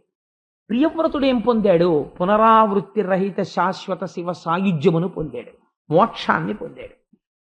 ఈ పూర్వచిత్తి యొక్క అగ్నిధ్రుని యొక్క పెద్ద కుమారుడైనటువంటి నాభి మేరుదేవి అనబడేటటువంటి ఒక స్త్రీని వివాహం చేసుకున్నాడు. ఆవిడతో కలిసి సంతానమును పొందాలి అని అనుకున్నాడు. ఆయన అనేక యజ్ఞయాగాది క్రతువులను చేశాడు. ఆశ్చర్యం ఏమిటంటే, తపస్సు చేసి కొడుకుని పొందాడు అగ్నిధ్రుడు, యజ్ఞము చేసి కొడుకుని పొందాడు నాభి. చిన్న తేడా ఉంది.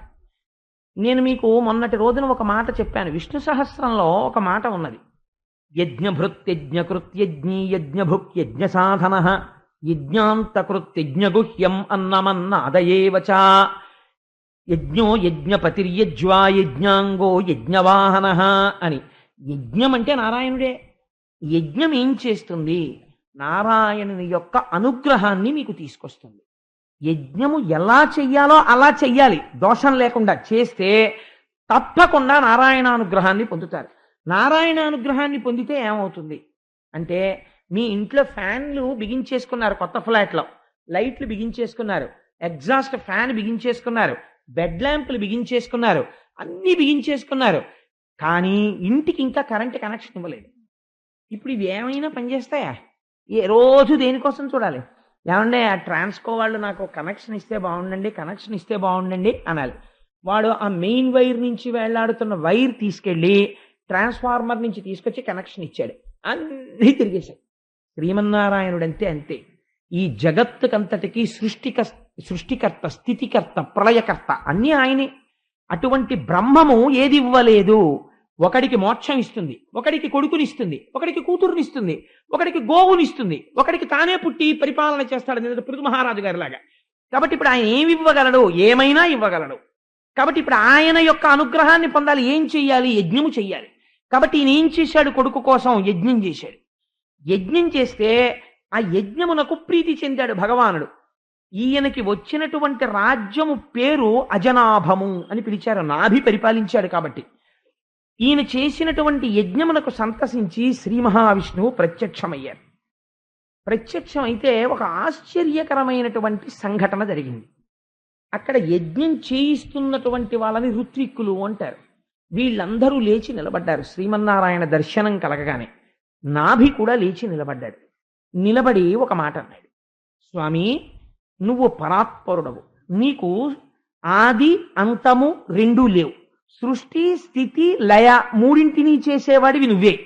అటువంటి నిన్ను వర్ణించడానికి వాక్కు ఎలా సరిపోతుంది? అసలు వాక్కు ఒక పరిచ్ఛిన్నమైనటువంటి స్వరూపం, నువ్వు అనంతమైన స్వరూపం. ఈ వాక్కు కూడా ఎవరి వల్ల వస్తుంది? నీ వల్ల వస్తోంది.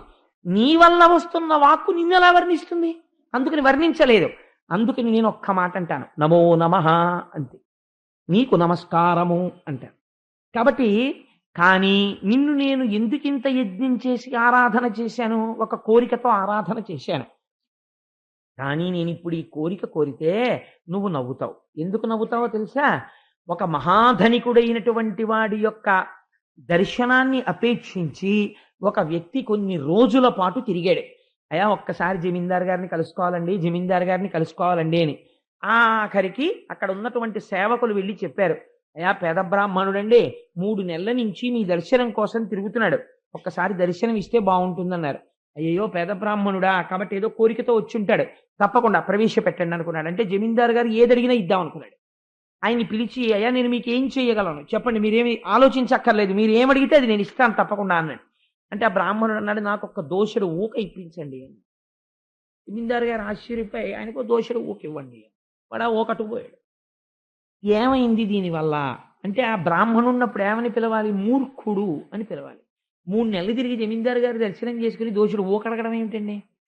ఇంత కష్టపడి యజ్ఞం చేసి శ్రీమన్నారాయణుడు ప్రత్యక్షం అడిగితే మోక్షం అడగడం మానేసి నాకు కొడుకునియ్యే నిన్ను నేను అడిగితే ఒక ధనికుణ్ణి ఊక అడిగినటువంటి బిచ్చగాడితోనే సమానం కాదు. అయినా నేను అదే అడుగుతాను. అంటే మీకేమర్థమైంది?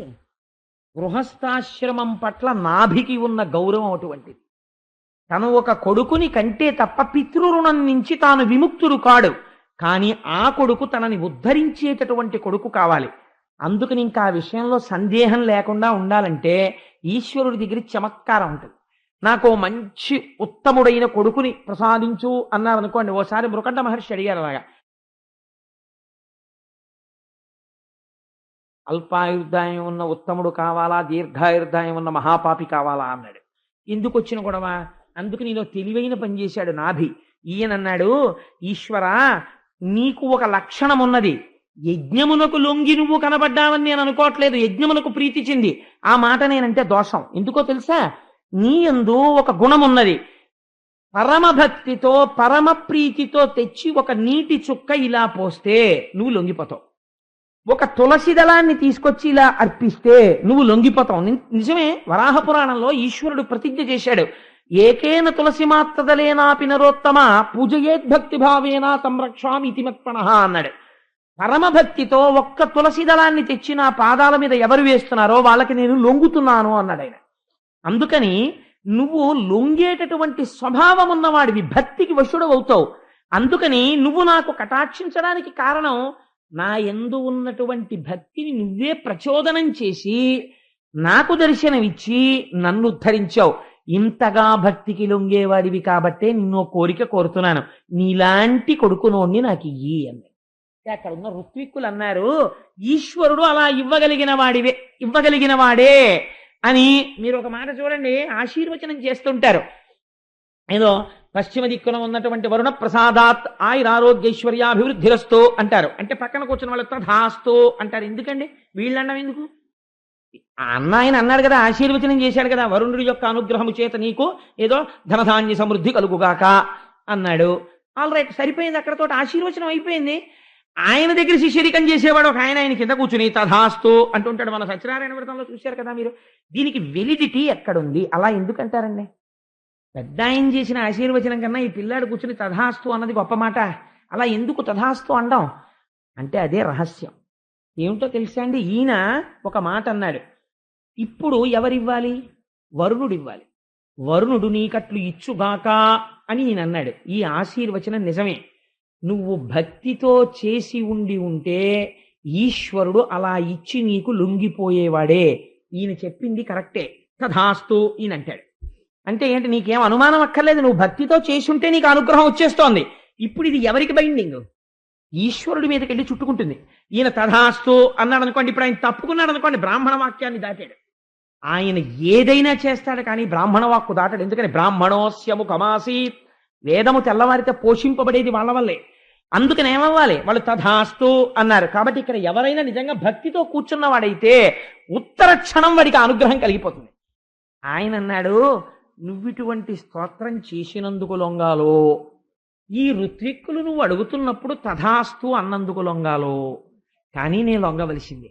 ఎందుకనంటే నేను నిన్ను ఏం స్తోత్రం చేయగలను, నమో నమః అని మొదలెట్టి నన్ను ఎంత గొప్పగా ఇరికించావోయ్ నాభి, చాలా గొప్ప కోరిక కోరావు. కానీ నేను ఒకటి మాట చెప్పనా, వేదము ఆశీర్వచనం అంటే దాని గొప్పతనం ఎలా ఉంటుందో చూడండి అయ్యా. అందుకే అంచులు పట్టి ఉత్తరీయం పట్టండి, అక్షతలు వేస్తాం, ఆశీర్వచనం చేస్తాం, మహదాశీర్వచనం అంటారు. దాని గొప్పతనం ఇది. పురాణం వింటే తెలుస్తుంది. అప్పుడు మనం ఆశీర్వచనం చేయించుకునేటప్పుడు భక్తితో కూర్చుంటాం. చూడండి, మునులారా వేదవాక్యములను ప్రస్తుతి చేసి సర్వలక్షణములనా కెనయగు పుత్రునిమ్మని వినబలికి తిరిపుడు మిగుల వేడుకతోడన్. మీరందరూ ఇక్కడ ఈ మహర్షులందరూ ఏమన్నారు? ఈయన నీవు అనుగ్రహిస్తే భక్త సులభుడవు కనుక నీవు నా కడుపున కొడుకుగా నీ వంటి వాడు నాకెందుకు రాడు, నువ్వు ఇవ్వగలవన్నారు. అనగాని వీళ్ళేమన్నారు? తథాస్తు అన్నారు. ఈ మునులు అన్న మాటకి నేను ఇప్పుడు లొంగాలి. కానీ అనుమానం వల్ల ఉన్నది ఏమిటో తెలుసా? ఇవ్వడానికి నాకేం అభ్యంతరం లేదు, ఇచ్చేస్తాను. మా గోపాలకృష్ణ గారు ఓ మాట అంటుంటారు, గోపాలకృష్ణ గారు మనం లక్ష్మీ పూజలు చేయించాలండి అంటే, అబ్బే చేయించాలన్న విషయంలో సందేహం లేదండి, చాలా బాగా చేయించేద్దాం. కానీ ఎంతమందికి చేయిస్తే అంత బాగా చేసుకోగలరు? ఎక్కువ మంది అయిపోతే ఆ తృప్తి వాళ్ళకు ఉండదు.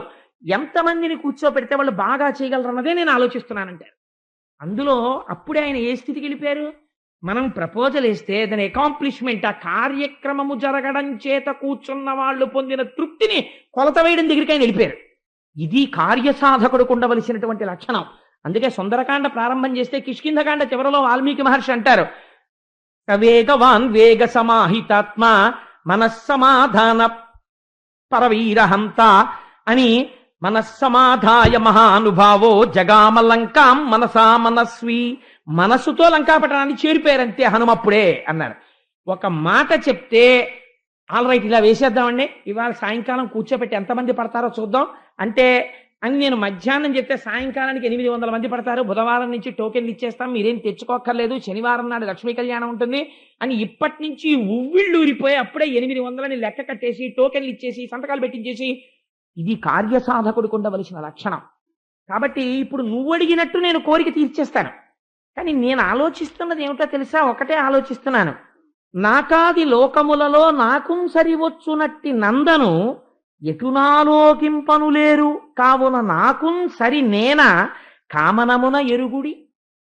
మునులారా, ఆయన అడగడం బాగుంది, మీరు తథాస్తు అండము బాగుంది. నాలాంటి కొడుకుని ఇచ్చేయమన్నారు. నాలాంటి కొడుకుని పోని ఎవరినన్నా వెళ్ళి వాళ్ళ కడుపున పుట్టబోయని పంపిస్తాను. కానీ ఊర్ధ్వలోకాలలో కానీ అధోలోకంలో కానీ అధోలోకాల్లో కానీ భూమి మీద కానీ నాతో సమానమైన వాడు వేరొకడు లేడు. కాబట్టి ఇప్పుడు మీరు తథాస్తన్నందుకో ఆయన కోరినందుకో ఎవరు పుట్టాలి? నేనే పుట్టాలి. కాబట్టి బ్రాహ్మణ వాక్కుకి ఈయన భక్తికి లొంగాను. లొంగానడానికి గుర్తేమిటో తెలుసా? శృతి ఒక మాట చెప్తోంది, అజాయమానో బహుధా విజాయతే. ఆయనకి జన్మ లేదు, జన్మ ఎత్తవలసిన అవసరం ఆయనకి లేదు. ఆయన జ్యుతి, కాంతి అయి, జ్ఞానమై, భాషయై అంతటా ఉంటాడు. భక్తికి ఎంత లొంగాడు అంటే, నేను ముందు ఆ నాభి తినేటటువంటి ఆహారంలోంచి నాభిలోకి వెడతాను. నాభి జీర్ణం చేసుకున్న తర్వాత నాభి యొక్క వీర్య కణములను ఆశ్రయిస్తాను. నాభి యొక్క తేజస్సుగా నాభిలోంచి నాభి యొక్క భార్య అయినటువంటి మేరుదేవిలోకి వెడతాను. 10 నెలల పాటు గర్భస్థమునందు అంధకారములో పడుంటాను. మీరొక్కసారి తథాస్తు అన్నందుకు ఉండి, నేను కేవలము నాభికుమారుడనే అనిపించుకుని మేరుదేవి కడుపులోంచి ప్రసవమును పొంది పైకొస్తాను. ఇంత లొంగుతున్నానయా నీకు వరం ఇచ్చాను. భక్తితో కొలిచిన వాడికి ఈశ్వరుడు ఎందుకు లొంగడు? ఒక అభయం.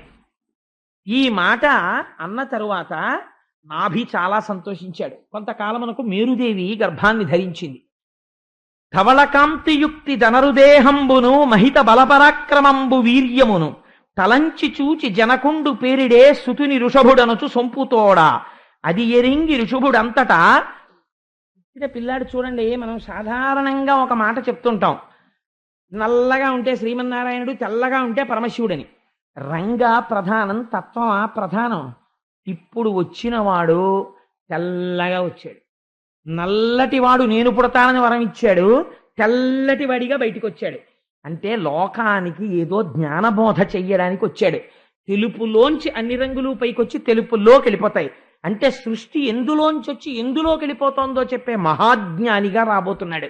దానివల్ల పైన వంశమంతా తరించిపోవాలి, తను కొడుకుగా కావాలని అడిగినందుకు. ఒక జ్ఞాని పుట్టుక చేతనే కదండి 7 తరాలు తరిస్తాయి. అందుకని ఇప్పుడు తెల్లటి వాడిగా వచ్చాడు. ఈ పిల్లవాడిని చూసుకుని మురిసిపోయి నాభి కొడుక్కి పేరు పెట్టుకున్నట్ట. ఏమని? ఋషభుడు అని పేరు పెట్టుకున్నట్ట. కొంతకాలం అయిన తరువాత ఋషభుడు బాహ్య పూజ చేసేవాడు కాదు, ఆంతరమునందు విశేషమైనటువంటి యోగమును అనుసంధానం చేస్తుండేవాడు. అనేన యుజ్యతే ఇది యోగ అని వ్యుత్పత్తి.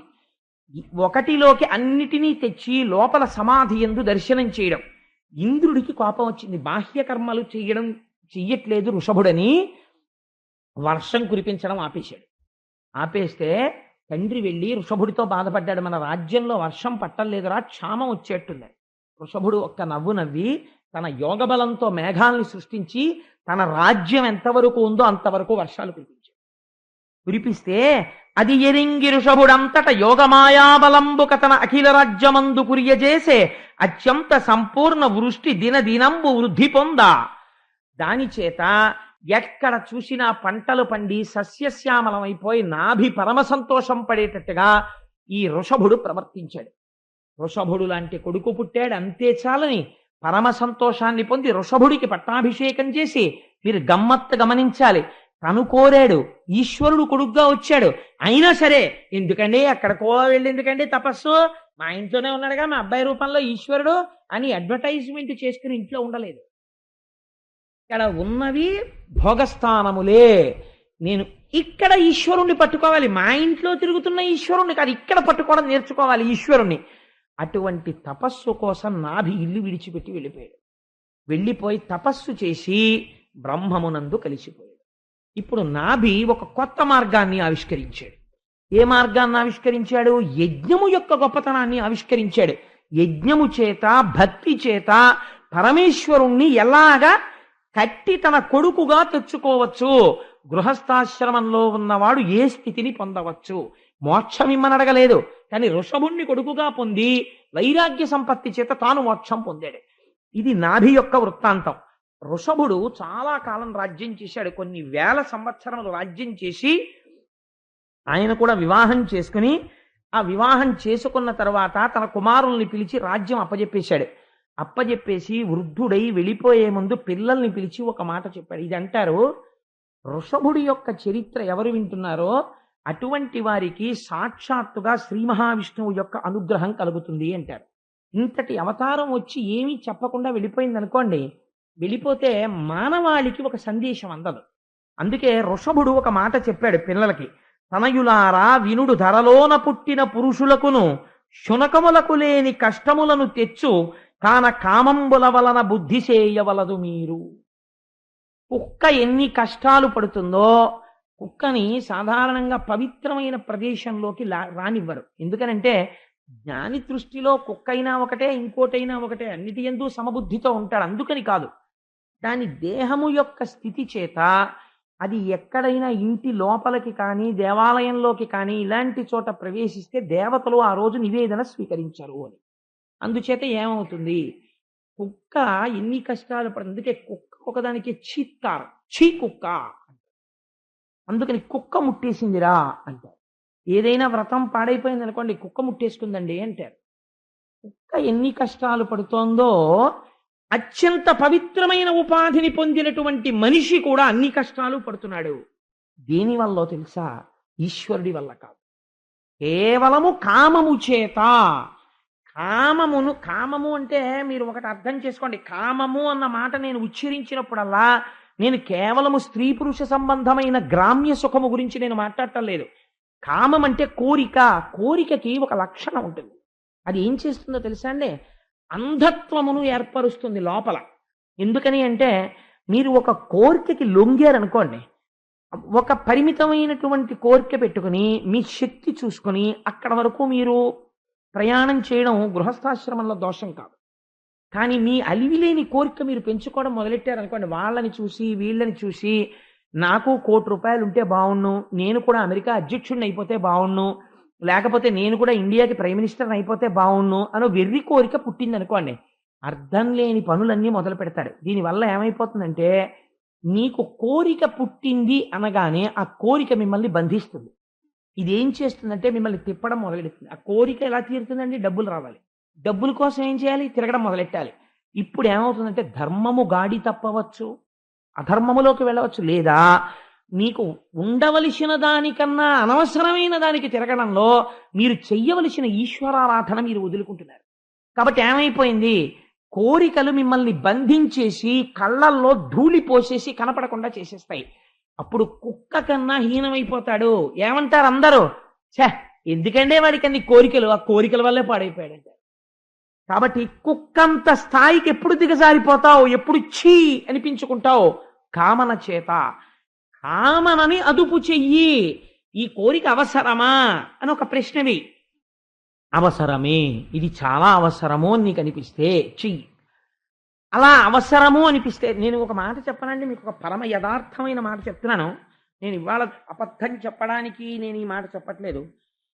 దేశంలో తీర్థయాత్ర చేయడం అన్నది కూడా ఒక స్థితి తరువాత అనవసరమైన పని అయిపోతుంది. శాస్త్రం అలాగే మాట్లాడింది. ఎందుకో తెలుసా అండి? చాలా బరువు అవుతుంది, చేయకూడదు. ఎందుకంటే ఒంట్లో ఓపిక ఉన్నప్పుడు మీరు యాత్ర చేయాలి. ఒంట్లో ఓపిక ఉన్నప్పుడు యాత్ర చేసినప్పుడు మీరు సమస్తము మనస్సు దేవాలయంలోకి వెళ్ళినప్పుడు పూర్ణంగా దాని మీదే పెట్టాలి. మీరు పునః ఇక్కడ దర్శనం ప్రారంభం చెయ్యాలి. ప్రారంభం చేస్తే మీరు ఇంటికి వచ్చి ఈజీ చైర్లో కూర్చున్నారనుకోండి, ఏదో ఒక దేవాలయాన్ని దర్శనం చెయ్యాలి అని మీకు అనిపించింది అనుకోండి, ఏదో ఒక క్షేత్రం, మీరు వెళ్ళిన ఒక క్షేత్రం మీకు జ్ఞాపకానికి వచ్చింది. మీరు ఆ క్షేత్రం మళ్ళీ వెడదామని అనిపించకూడదు. ఓపిక ఉన్నప్పుడు ఎన్ని మాటలైనా వెళ్ళచ్చు, నేను కాదంటలేదు. ఆర్థిక పరిపుష్టి ఉండి ఒంట్లో ఓపిక ఉంటే 1000 మాటలు వెళ్ళండి, తప్పులేదు. వృద్ధాప్యం వచ్చిన తర్వాత తినేయకూడదు పట్టుకుని. నన్ను అక్కడికి తీసుకెళ్ళి ఇక్కడికి, ఈ ఒంట్లో ఓపిక ఉన్నప్పుడు వెళ్ళడం మనిషావా, ఇప్పుడు తినేస్తావా అందరినీ? తప్పది. ఏమో ఏ కారణం చేతనో అయితే మినహాయింపు, కానీ నువ్వు వెళ్ళి వచ్చిన దాన్ని ఇక్కడ చూడగలగాలి. అదే మానస పూజ. ఒక చోట నువ్వు కూర్చుంటే నీ మనస్సు చేత నువ్వు ఏ ప్రాంతమునకైనా వెళ్ళిపోగలగాలి. నువ్వు ఏ గుడి చూసొచ్చు. అందుకే గుళ్ళోకి వెళితే ఒక నియమం చెప్తారు. ఏమిటో తెలుసా అండి? గుళ్ళోకి వెళ్ళి బయటకు వచ్చిన తర్వాత కాసేపు కూర్చోండి అండి. కాసేపు కూర్చోండి అని ఎందుకంటారో తెలుసా అండి? నువ్వేం చూసావో అదోసారి చెక్ చేయి. కాసేపు మీరు చూసేస్తారు కదా, గుడి అంతా చూసేశాక మీరు ఇలా కూర్చున్నారనుకోండి, ఇలా కూర్చుంటే మీకు మొత్తం గుడి ప్రాంగణం అంతా జ్ఞాపకానికి వచ్చేయాలి.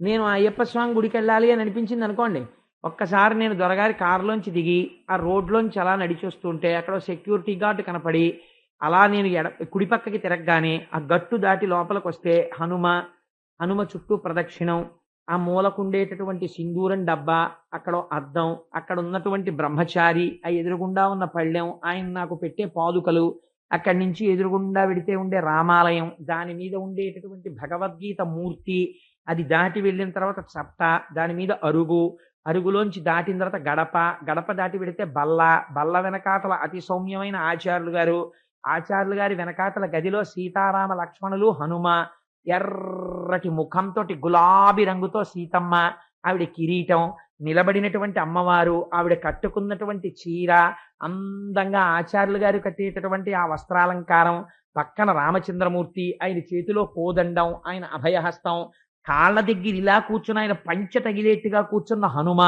పక్కన లక్ష్మణస్వామి, ఆయన పట్టుకున్న ధనస్సు, ఆచార్యులు గారు ఇచ్చేటటువంటి నీరాజనం, ఆయన పట్టుకొచ్చి ఉద్ధరణితో నా చేత్తో పోసే నీళ్లు, నేను చేయి గడుక్కుని పట్టుకునే మంత్రపుష్పం, ఆయన చదివేసిన తర్వాత నేను ఆ పళ్ళెంలో వేసేటటువంటి పువ్వు, ఆయన నా గోత్రనామాలు చెప్తూ స్వామి పాదాల మీద వెయ్యడం, బయటికి వస్తుంటే ఎవరో దండం పెట్టడం, ఆ తర్వాత అది యువతలకి దాటి మళ్ళీ కొంచెం ఇలా కుడిపక్కకి తిరిగితే ఓ చిన్న గూట్లో త్యాగరాజస్వామి వారు ఇలా బ్రహ్మం వంక చూస్తూ పరవశించిపోతూ ఇలా తుంబుర పట్టుకుని ఆయన, ఇటు పక్కన కృష్ణ భగవానుడు, రుక్మిణీదేవి నిలబడి మంచి పంచె కట్టుకుని అమ్మవారు, అక్కడేమో అద్దాలతో ఎన్ని డబ్బులు లోపలున్నాయో కనపడేటటువంటి హుండీ, అందులోకి వేస్తే ఇలా మహానందిలో నీళ్లలోకి వెడుతున్న రూపాయి కనపడినట్టు ట్రాన్స్పరెన్సీ కనపడే ఒక విచిత్రమైన హుండీ, అక్కడేమో ఆచార్యులు గారు అబ్బాయి నవ్వుతూ అతను ఇచ్చే పాదుకలు, అతను ఇచ్చే నీరాజనం చూసి మళ్ళీ అందులోంచి బయటికి వచ్చి ఆలయ ప్రాంగణంలోకి వచ్చి కుడి పక్కకి తిరిగితే కనబడే దత్తాత్రేయ స్వామి వారు,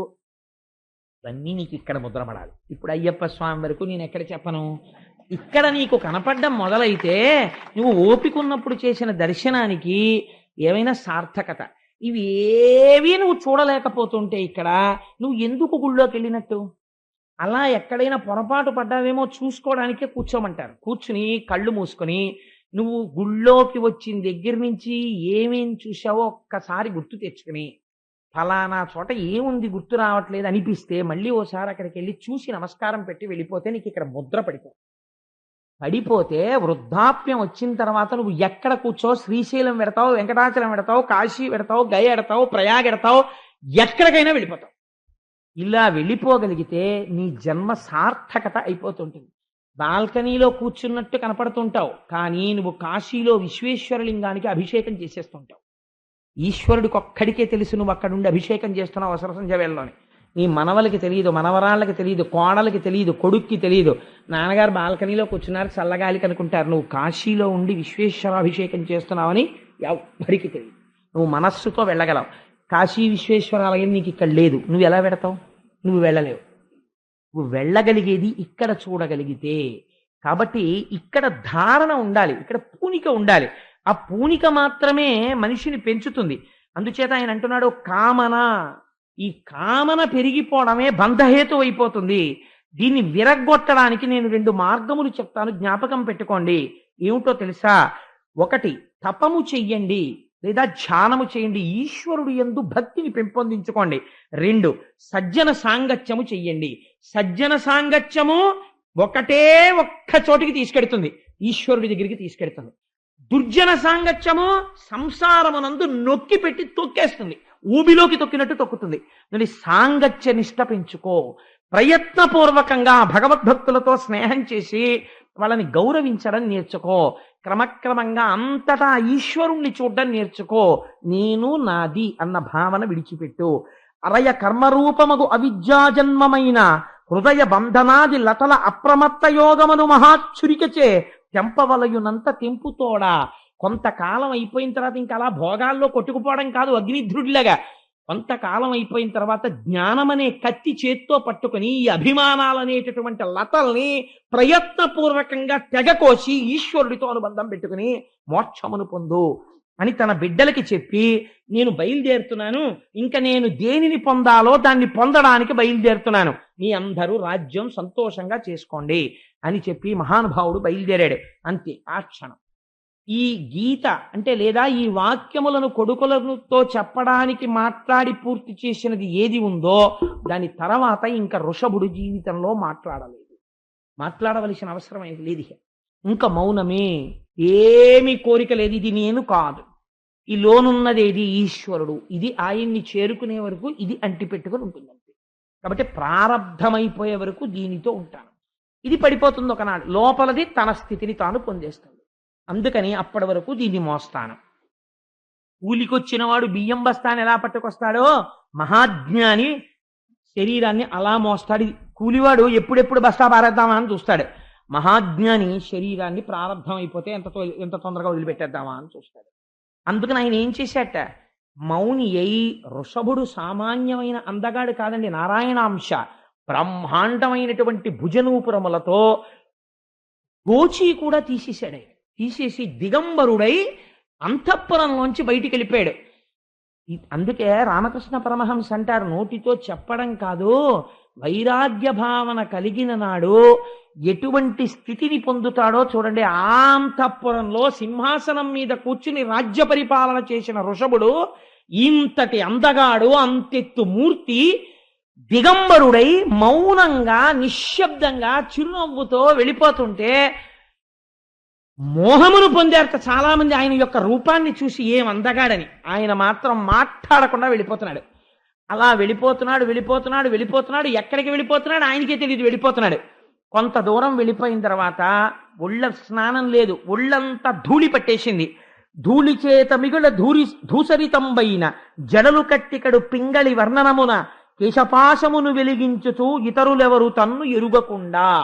కొంతకాలం అయిపోయేటప్పటికీ పూర్వం వృషభుణ్ణి చూసిన వారు చూసినా గుర్తుపట్టలేదు. ఒళ్ళంతా ఇంత మందాన మట్టి అట్ట కట్టేసింది. మెల్లిగా జుట్టు జడలు కట్టేసి ఎర్రటి రంగుతో జడలు వేళ్లాడుతున్నాయి. ఒక ఉన్మాది, ఒక భూతావేశం, ఒక పిశాచం పట్టినవాడు ఎలా వెళ్ళిపోతాడో అలా వెళ్ళిపోతున్నాడు. పిల్లలు రాళ్లు పెట్టి కొట్టారు, కొంతమంది పళ్ళు పెట్టి కొట్టారు, కొంతమంది ఆయన మీద మూత్ర విసర్జన చేశారు. పిచ్చివాడు అన్నారు, కర్రలు విసిరారు. ఆయన అందరి వంక చూసి ఒక చిరునవ్వు నవ్వేవాడు, మాట మాట్లాడేవాడు కాదు. అమాయకత్వం రా, లోపల ఉన్నటువంటి వాడు ఈశ్వరుడు, పైన దేహము, ఇది నేను కాదు, ఇది పడిపోయేంత వరకు ఇలా తిరుగుతాను అని వెళ్ళిపోతున్నాడు. వెళ్ళిపోయి చాలా కాలానికి అవధూత వేషమున ఇట్లవనిన్ మలినంబులైన అవయవములతో తవిలి జరించుచునుండెను భువి భూతాక్రాంతుడైన పురుషుని మాట్కిన్. భూతావేశం కలిగిన వాడు ఎలా తిరుగుతాడో అలా తిరుగుతున్నాడు.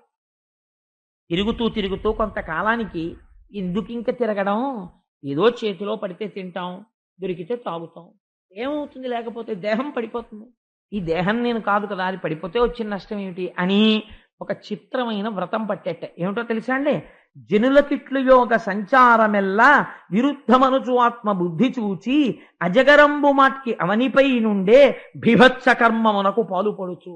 బీభత్స కర్మ అన్నారు పోతన గారు, ఎవరు చేయలేరయ్యా ఈ పని. అజగర వ్రతం చేశాడండి. అజగరం అంటే ఏమిటో తెలుసా, కొండ చిలవ, పెద్ద పాము. అజగరం అంటే కొండ చిలవ ఎలా భూమి మీద పడిపోయి ఉండిపోతుందో అలా ఒక చోట భూమి మీద పడిపోయి ఉండిపోయాడు. ఇప్పుడు ఏమిటి కదలడు, అలా నవ్వుతూ పడుంటాడు. ఎవరో తీసుకొచ్చి పాపం రాళ్ళేసి కొట్టేవారు, తిట్టేవారు, పుడిచేవారు, లేచేవాడు కాదు, నవ్వేవాడు. ఎవరో తీసుకొచ్చి పాపం అయ్యో ఏమిటో అలా పడిపోయాడు, పోన్లేండి ఎవరి జోలికి వచ్చాడు, ఏం చేశాడు అని అరటిపండు ఇట్టేవారు, తినేవాడు. అక్కడే మల విసర్జన చేసేవాడు, అక్కడే మూత్ర విసర్జన చేసేవాడు, అందులోనే పొర్లుతూ ఉండేవాడు. ఈయన మల విసర్జన చేస్తే అందులోంచి 10 యోజనముల దూరము సుగంధము వ్యాప్తి చెందుతుండేది. అటువంటి యోగాన్ని పొందేశాడు.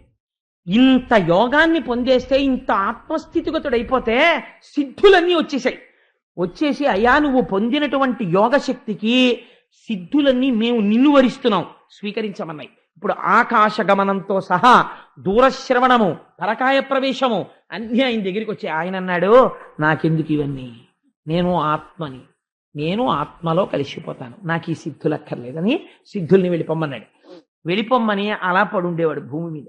అలా చాలా కాలం పడుండి ఒకనాడు దక్షిణ కర్ణాటక రాష్ట్రమునందున్నటువంటి అరణ్యమునందు నడుస్తుంటే అక్కడ ఉన్నటువంటి చెట్లు ఒకదానితో ఒకటి రాపాడి అగ్నిహోత్రము బయలుదేరి పెద్ద పెద్ద అగ్నిజ్వాలలు వస్తున్నాయి. వాటి వంక చూస్తూ నవ్వుతూ నిలబడ్డాడు. ఎందువల్ల, ఏమవుతుంది అంటుకుంటే, నేను కాని శరీరము పడిపోతుంది. అలా ఉండడం అంత తేలిక కాదండి అది. మనం అందుకే అన్నారు, వృషభుడి కథ ఒక అసుర సంధ్య వేళలో ఎవరు వింటున్నారో వాళ్ళకి సమస్త కామితార్థములను ఇచ్చేస్తున్నాం అన్నారు. ఎందుకంటే ఆయన అటువంటి బీభత్సవ్రతం చేశాడు. ఆ అగ్నిహోత్రం శరీరాన్ని పట్టుకుంటుంటే నవ్వుతూ నిలబడ్డాడు. శరీరం కాలిపోయింది, తను ఆత్మలో కలిసిపోయాడు. చిత్రం ఏమైందంటే వృషభుడు ఇలాగా శరీరాన్ని వదిలిపెట్టాడు అని ఆ రాజ్యాన్ని ఏలుతున్న అర్హన్ అన్న రాజు తెలుసుకున్నాడు. తెలుసుకుని, ఓ మనకొక సత్యం తెలిసింది, లోపల ఉన్నది ఆత్మ, ఈ శరీరము మనము కాదు. కాబట్టి ఇంకా రాజ్యంలో ఉన్న వాళ్ళెవ్వరూ స్నానం చేయక్కర్లేదు, సంధ్యావందనం చెయ్యక్కర్లేదు, దేవాలయాలకు వెళ్ళక్కర్లేదు, అలాగే పూజలు చెయ్యక్కర్లేదు, బ్రాహ్మణుల్ని గౌరవించక్కర్లేదు, వేదం చదవక్కర్లేదు, యజ్ఞయాగాదులు చెయ్యక్కర్లేదు. అందరూ గుడ్డలిప్పేసుకుని హాయిగా ఇలాగే జడులులా భూతావేశం ఉన్న వాళ్ళలా తిరుగుతుండండి. ఎప్పుడు పడిపోతే ఎప్పుడు పడిపోతున్నారు. వాళ్ళందరూ ఈ ప్రక్రియ మొదలెట్టారు. అయితే ఇది మహాదోషము అన్నారు వ్యాసుల వారు. ఎందుచేత? ఇది కలియుగ లక్షణము అని పిలిచారు. కారణమేమి అంటే మీరు జ్ఞాపకం పెట్టుకోండి బాగా, మీరు ప్రయత్నపూర్వకముగా జ్ఞానిని అనుకరించరాదు. 2, మీరు జ్ఞానిని అనుకరించలేరు. 2, మీరు ఎన్నడూ అజ్ఞానిని అనుకరించరాదు. ఈ రెండు ఎక్స్ట్రీమ్స్ జీవితానికి. ఒకడు అజ్ఞాని, ఒకడు జ్ఞాని. జ్ఞాని తండ్రికి తద్దినం పెట్టడం, అజ్ఞాని తండ్రికి తద్దినం పెట్టడం. రమణ మహర్షి ఎప్పుడైనా వాళ్ళ నాన్నగారికి తద్దినం పెట్టారండి? పెట్టరు. ఎందుకు పెట్టరు? ఉన్నది ఒక్కటే బ్రహ్మము, ఇంకేమిటింది? తండ్రి ఏమిటి, వెళ్ళిపోవడం ఏమిటి, తద్దినం ఏమిటి అంటారా? రమణ మహర్షి వాళ్ళ నాన్నగారికి తద్దినం పెట్టలేదండి, నేను పెట్టనని మీరు అన్నారనుకోండి, చేతులు కాలిపోతాయి. ఎందుకని? రమణ మహర్షి ఆ కందిరీగలు కుడుతుంటే కాలప్పగించి నించున్నారు, మీరు నించుంటారా? జ్ఞానిని మీరు అనుకరించరాదు. మీరు జ్ఞాని అయిపోతే అలా అయిపోతారంతే. అంతేకాని జ్ఞాని ఏదో చేశాడని మీరు చేయడం మొదలెట్టకూడదు. మీరు కర్మ చెయ్యాలి, భక్తి చెయ్యాలి. ఈ రెండు మిమ్మల్ని జ్ఞానిని చేస్తాయి. అంతేకాని మీరు జ్ఞానిని పట్టుకుని ఇమిటేట్ చేయకూడదు. అలాగే అజ్ఞానిని ఇమిటేట్ చేయకూడదు. అజ్ఞాని ఏం చేస్తాడు? వాడు అంతే, వాడు ఒకటి చెప్తే వినడు, వాడు చదువుకోడు, వాడు తదినం పెట్టడు, వాడు మంచి పని చేయడు, వాడు గుళ్ళోకి వెళ్ళడు. వాడు చేయట్లేదండి నేను చేయనంటే వాడు నాశనం అయిపోతాడు, నువ్వు నాశనం అయిపోతావు. అందుకని జీవితమునందు బాగా గుర్తుపెట్టుకోవలసినది ఏది? అజ్ఞానిని అనుకరించరాదు, మహాజ్ఞానిని అనుకరించు ప్రయత్నము కూడదు. కానీ మహాజ్ఞానిని గౌరవించి వారి బోధలు విని అటువంటి స్థితిని పొందడానికి భక్తితో కూడిన కర్మాచరణము చెయ్యాలి. ఇది వైరాగ్యం ఇచ్చి నిన్నొక నాటికి జ్ఞానిగా నిలబెట్టవచ్చు అంతే. ఇక్కడ కొంతమంది పొరపడుతుంటారు. అదే అర్హం చేసినటువంటి భయంకర కృత్యము. కాబట్టి పోతన గారు అన్నారు, ఒక మాట చెప్పారు. సాధారణంగా ఆ వృషభుడు ఎలా జీవితాన్ని గడిపాడో అలా ఎవ్వరూ గడపలేరని మాత్రం జ్ఞాపకం పెట్టుకోండి. చాలా కష్టం. కాబట్టి ఏం చేస్తావు? ఒక మహాపురుషుడి యొక్క విశేషంగా ఇది విని చేతులొగ్గి నమస్కరించు. నీకు భక్తి జ్ఞాన వైరాగ్యములు కలిగి కృష్ణపాదములను చేరుకుంటావు. నీకు ఇహమునందు సమస్తము కలుగుతుంది. ఆ మహానుభావుడు ఆ వృషభుని యొక్క కుమారుడే భరతుడు. ఆయన పరిపాలించాడు కాబట్టే భరతుడు అని పేరొచ్చింది. ఆ భరతుడు విశ్వరూపుడు అనబడేటటువంటి ఆయన కుమార్తె పంచజనుడి వివాహం చేసుకుని 5 బిడ్డల్ని కన్నాడు. సుమతి, రాష్ట్రభృతుడు, సుదర్శనుడు, ఆవరుణుడు, ధూమ్రకేతువు. ఆయన భక్తి వైరాగ్యాలతో కొన్ని వేల లక్షల సంవత్సరములను భరతఖండం పరిపాలించాడు. ఆయనలా పరిపాలించిన వాళ్ళు ఇంకొకరు లేరు. కాబట్టి భారతదేశమును పరిపాలించినటువంటి భరతుని పేరు మీద ఈ దేశమునకు భరతఖండము అని పేరు వచ్చింది. అంతటి మహానుభావుడు. ఆయన ఒక రోజు అనుకున్నాడు, ఇలా ఎంతకాలం రాజ్యం చేస్తాను, ఇలా ఎంతకాలం అని భోగం అనుభవిస్తాను, కాబట్టి నేను ఇక్కడి నుంచి బయలుదేరిపోయి పులహాశ్రమానికి వెళ్ళిపోతాను. వెళ్ళిపోయి అక్కడ గండకీ నది ప్రవహిస్తోంది, అక్కడ సాలగ్రామాలు దొరుకుతుంటాయి, నేను అక్కడికి వెళ్ళి తపస్సు చేస్తాను అన్నాడు. అని బయలుదేరి తపస్సు చేయడానికని వెళ్ళిపోయాడు. అక్కడ మనుష్య సంచారం లేదు, పులహాశ్రమంలో ఎవ్వరూ లేరు. తానే వెళ్ళేవాడు, తులసి దళాలు తెచ్చుకునేవాడు, పువ్వులు తెచ్చుకునేవాడు, దర్భలు తెచ్చుకునేవాడు, శ్రీమన్నారాయణుణ్ణి ఆరాధన చేస్తుండేవాడు. ఇలా ఉండగా ఒక రోజున తెల్లవారుజామునే సూర్యమండలాంతర్వర్తి అయినటువంటి నారాయణ దర్శనము తెల్లవారిన తర్వాత జరుగుతుందన్న ఉద్దేశ్యంతో నదీ స్నానము కొరకని చీకటి ఉండగానే వెళ్ళాడు. వెళ్ళి స్నానం చేసి నది ఒడ్డున కూర్చుని ఆయన జపం చేసుకుంటున్నారు. చేసుకుంటున్నటువంటి సమయంలో ఒక చిత్రమైనటువంటి సంఘటన జరిగింది. అక్కడికి నిండు చూలాలైనటువంటి ఒక లేడి పరిగెత్తుకుంటూ వచ్చింది. ఇంతలో అరణ్యంలో ఎక్కడో ఒక సింహం ఒకటి బ్రహ్మాండములు బద్దలైపోయేటట్టు గర్జించింది. సింహం అరుపు విని నిండు గర్భిణి అయినటువంటి లేడి భయపడిపోయి నీటిలోకి దూకేసింది. దూకేయగానే దానికి ప్రసవమై ఒక లేడి పిల్ల పుట్టింది. లేడి వరదలో కొట్టుకుపోయింది. ఈ లేడి పిల్ల కొట్టుకుంటుంటే భరతుడు చూడలేక గబగబా వెళ్ళి ఆ పుట్టిన పిల్లని తెచ్చాడు. కానీ ఆ లేడి మరణించింది. అయ్యో తల్లి మరణించిందే అని ఈ లేడి పిల్లని తెచ్చుకుని ఆశ్రమంలో తన పక్కన పెట్టుకుని మెల్లమెల్లగా దానికి లేత గడ్డి పరకలు తినిపించడం, కొద్దిగా పాలు పట్టడం, దాన్ని జాగ్రత్తగా పులో సింహం వచ్చి తినేస్తుందేమో అని ఎవరికీ దొరకకుండా దాన్ని ఆశ్రమంలో తలుపులేసి పడుకోబెట్టడం చేసేవాడు. ఎప్పుడూ ఆ లేడి గురించి ఆలోచిస్తూ ఉండేవాడు. జపం మొదలెట్టి అమ్మో నేను ఎక్కువసేపు కళ్ళు మూసుకుంటే ఈ లేడి ఎక్కడికన్నా వెళ్ళిపోతుందేమో, ఏ పులో తినేస్తుందేమో అని కళ్ళు విప్పి దాన్ని చూసుకుంటూ ఉండేవాడు. అది ఎప్పుడైనా వదిలిపెట్టినప్పుడు అలా కనపడకుండా వెళ్ళిపోతే అయ్యో నా లేడీ ఏమైపోయిందో, ఎక్కడికి వెళ్ళిపోయిందో, ఏ పులి తినేసిందో, ఏ వేటగాడు చంపేశాడో అనుకునేవాడు. మళ్ళీ ఆ లేడీ పరిగెత్తుకుంటూ వస్తుంటే సంతోషపడిపోయి అసలు ఈ లేడీ యొక్క పదఘట్టన చేత ఈ పవిత్రమవుతోంది ఈ భూమి, ఎంత బాగా పరిగెత్తుకొస్తోందో నా లేడీ అనుకునేవాడు. ఆ లేడీ అటు వెళ్ళి ఇటు వచ్చి తనని కొమ్ములతో కొమ్ముతుంటే పొంగిపోయేవాడు. అది వచ్చి ఆయన ఒళ్ళో పడుకునేది. ఆ ఒళ్ళో పడుకుంటే మాతృప్రేమ పితృప్రేమ చవి చూపించేవాడు. రాను రాను రాను రాను దేనికోసం వచ్చాడో తపస్సుకు అది మరిచిపోయి ఈ లేడి పిల్లని సాకడంలో పడిపోయి అస్తమానం లేడికి పాలు పట్టా గడ్డి పెట్టా, దాంతో ఆడుకోను, అది పడుకుంటే తను పడుకోను, అది లేస్తే తను లేవను, దాని వెంట తిరుగుతుండను. ఇది మొదలెట్టాడు. ఏమనుకోవాలి దీన్ని? ఎందుకు మొదలెట్టాడో అది పోయి ఓ కొత్త పద్ధతోటి మొదలైంది. ఇప్పుడు తపస్సుకని బయలుదేరిన వాడు తపస్సు వదిలేసి అనవసరపు సంబంధాలన్నీ పెట్టుకున్నాడు. అంటే పోతన గారు అన్నారు, జననాథ మున్ను మోక్ష విరోధమని పాయగారాని పుత్రాదికంబులెల్లబాసి తపస్వి భరతుండు హరిణ శాబక పోషణంబున పాలనమున అతి లాలన ప్రీణ నానుషంగంబున మూషక బిల మతిరోషమునను సర్పంబు జొచ్చిన చందంబునను యోగ విఘ్నంబు మిక్కిలి విస్తరిల్లే కాన ఎంతవానికైనను కాలంబు కడవ రామినట్లు కాకపోదు పరమ మునులకైన బాయదు కర్మంబు నరులనంగనెంత నరవేరేణ్యా అన్నారు. ఎలుక ఉన్న కన్నంలోకి పాము జొరబడిపోతే ఎలా ఉంటుందో అలా అసలు తన కడుపున పుట్టిన పిల్లలను వదిలేశాడు, తన భార్యను వదిలేశాడు, తన రాజ్యాన్ని వదిలేశాడు, ఈశ్వరుణ్ణి చేరుకుంటానని అడవిలో ఎవ్వరూ లేని పులహాశ్రమానికి వచ్చాడు. తపస్సు అన్నాడు, కూర్చున్నాడు. మనస్సంతా తీసుకెళ్లి ఓ లేడి మీద పెట్టాడు. ఏమనుకోవాలి? ఎటువంటి వాడికి కాలం ఎంత గమ్మత్తుగా ఏదో ఒక ఎరవేసి అలా భ్రష్టం చేసేస్తుందో చూడరా. ఈశ్వరుడే కావాలని బయలుదేరిన వాడికి ఇన్నెందుకు కావలసి వచ్చారే, ఇప్పుడు ఈ లేడెందుకు కావలసి వచ్చిందిరా అన్నాడు. అని అంత్యకాలం సమీపించింది భరతుడికి. ప్రాణం పోతోంది కానీ మనస్సులో మాత్రం అయ్యో నేను చచ్చిపోతున్నాను, నా లేడీ ఏమైపోతుందో, నా లేడీ వంక చూస్తూ కన్నుల నీరు పెట్టుకుని ఆ లేడీనే స్మరణ చేస్తూ ప్రాణం వదిలేశాడు. ఈశ్వరుడికి రాగద్వేషాలుండవు. ఆఖరి స్మరణ లేడీ మీద ఉండిపోయింది కాబట్టి లేడీగా పునర్జన్మనిచ్చారు. లేడీగా పుట్టి అయ్యయ్యో అంతటి చక్రవర్తినయ్యాను, నేను పరిపాలిస్తే దేశానికి భరతవర్షం అని పేరొచ్చింది, అదే దేశంలో గడ్డి తింటూ లేడినయ్యాను అని నేను ఆ లేడిని పట్టుకోవడం వల్ల కదా నాకు ఈ సంఘం వచ్చింది, అసలు నేను ఎవరిని ముట్టుకోనని వ్రతం పెట్టుకున్నాడు. నోరు విప్పి మాట్లాడేవాడు కాదు. పచ్చగడ్డి తింటే దాని మీద ఉన్న క్రిములు చచ్చిపోతాయని ఎండుగడ్డి మాత్రమే తినేది ఆ లేడి. అంత విచిత్రమైన వ్రతం పెట్టుకుని తన పూర్వజన్మలో ఎక్కడ ప్రాణం విడిచిపెట్టాడో ఆ పులహాశ్రమానికి వచ్చాడు. ఒక్కనాడు నోరు విప్పి అరిచేది కాదు ఆ లేడి, ఏ మందతోనూ కూడేది కాదు. లోపల ఎప్పుడు నారాయణ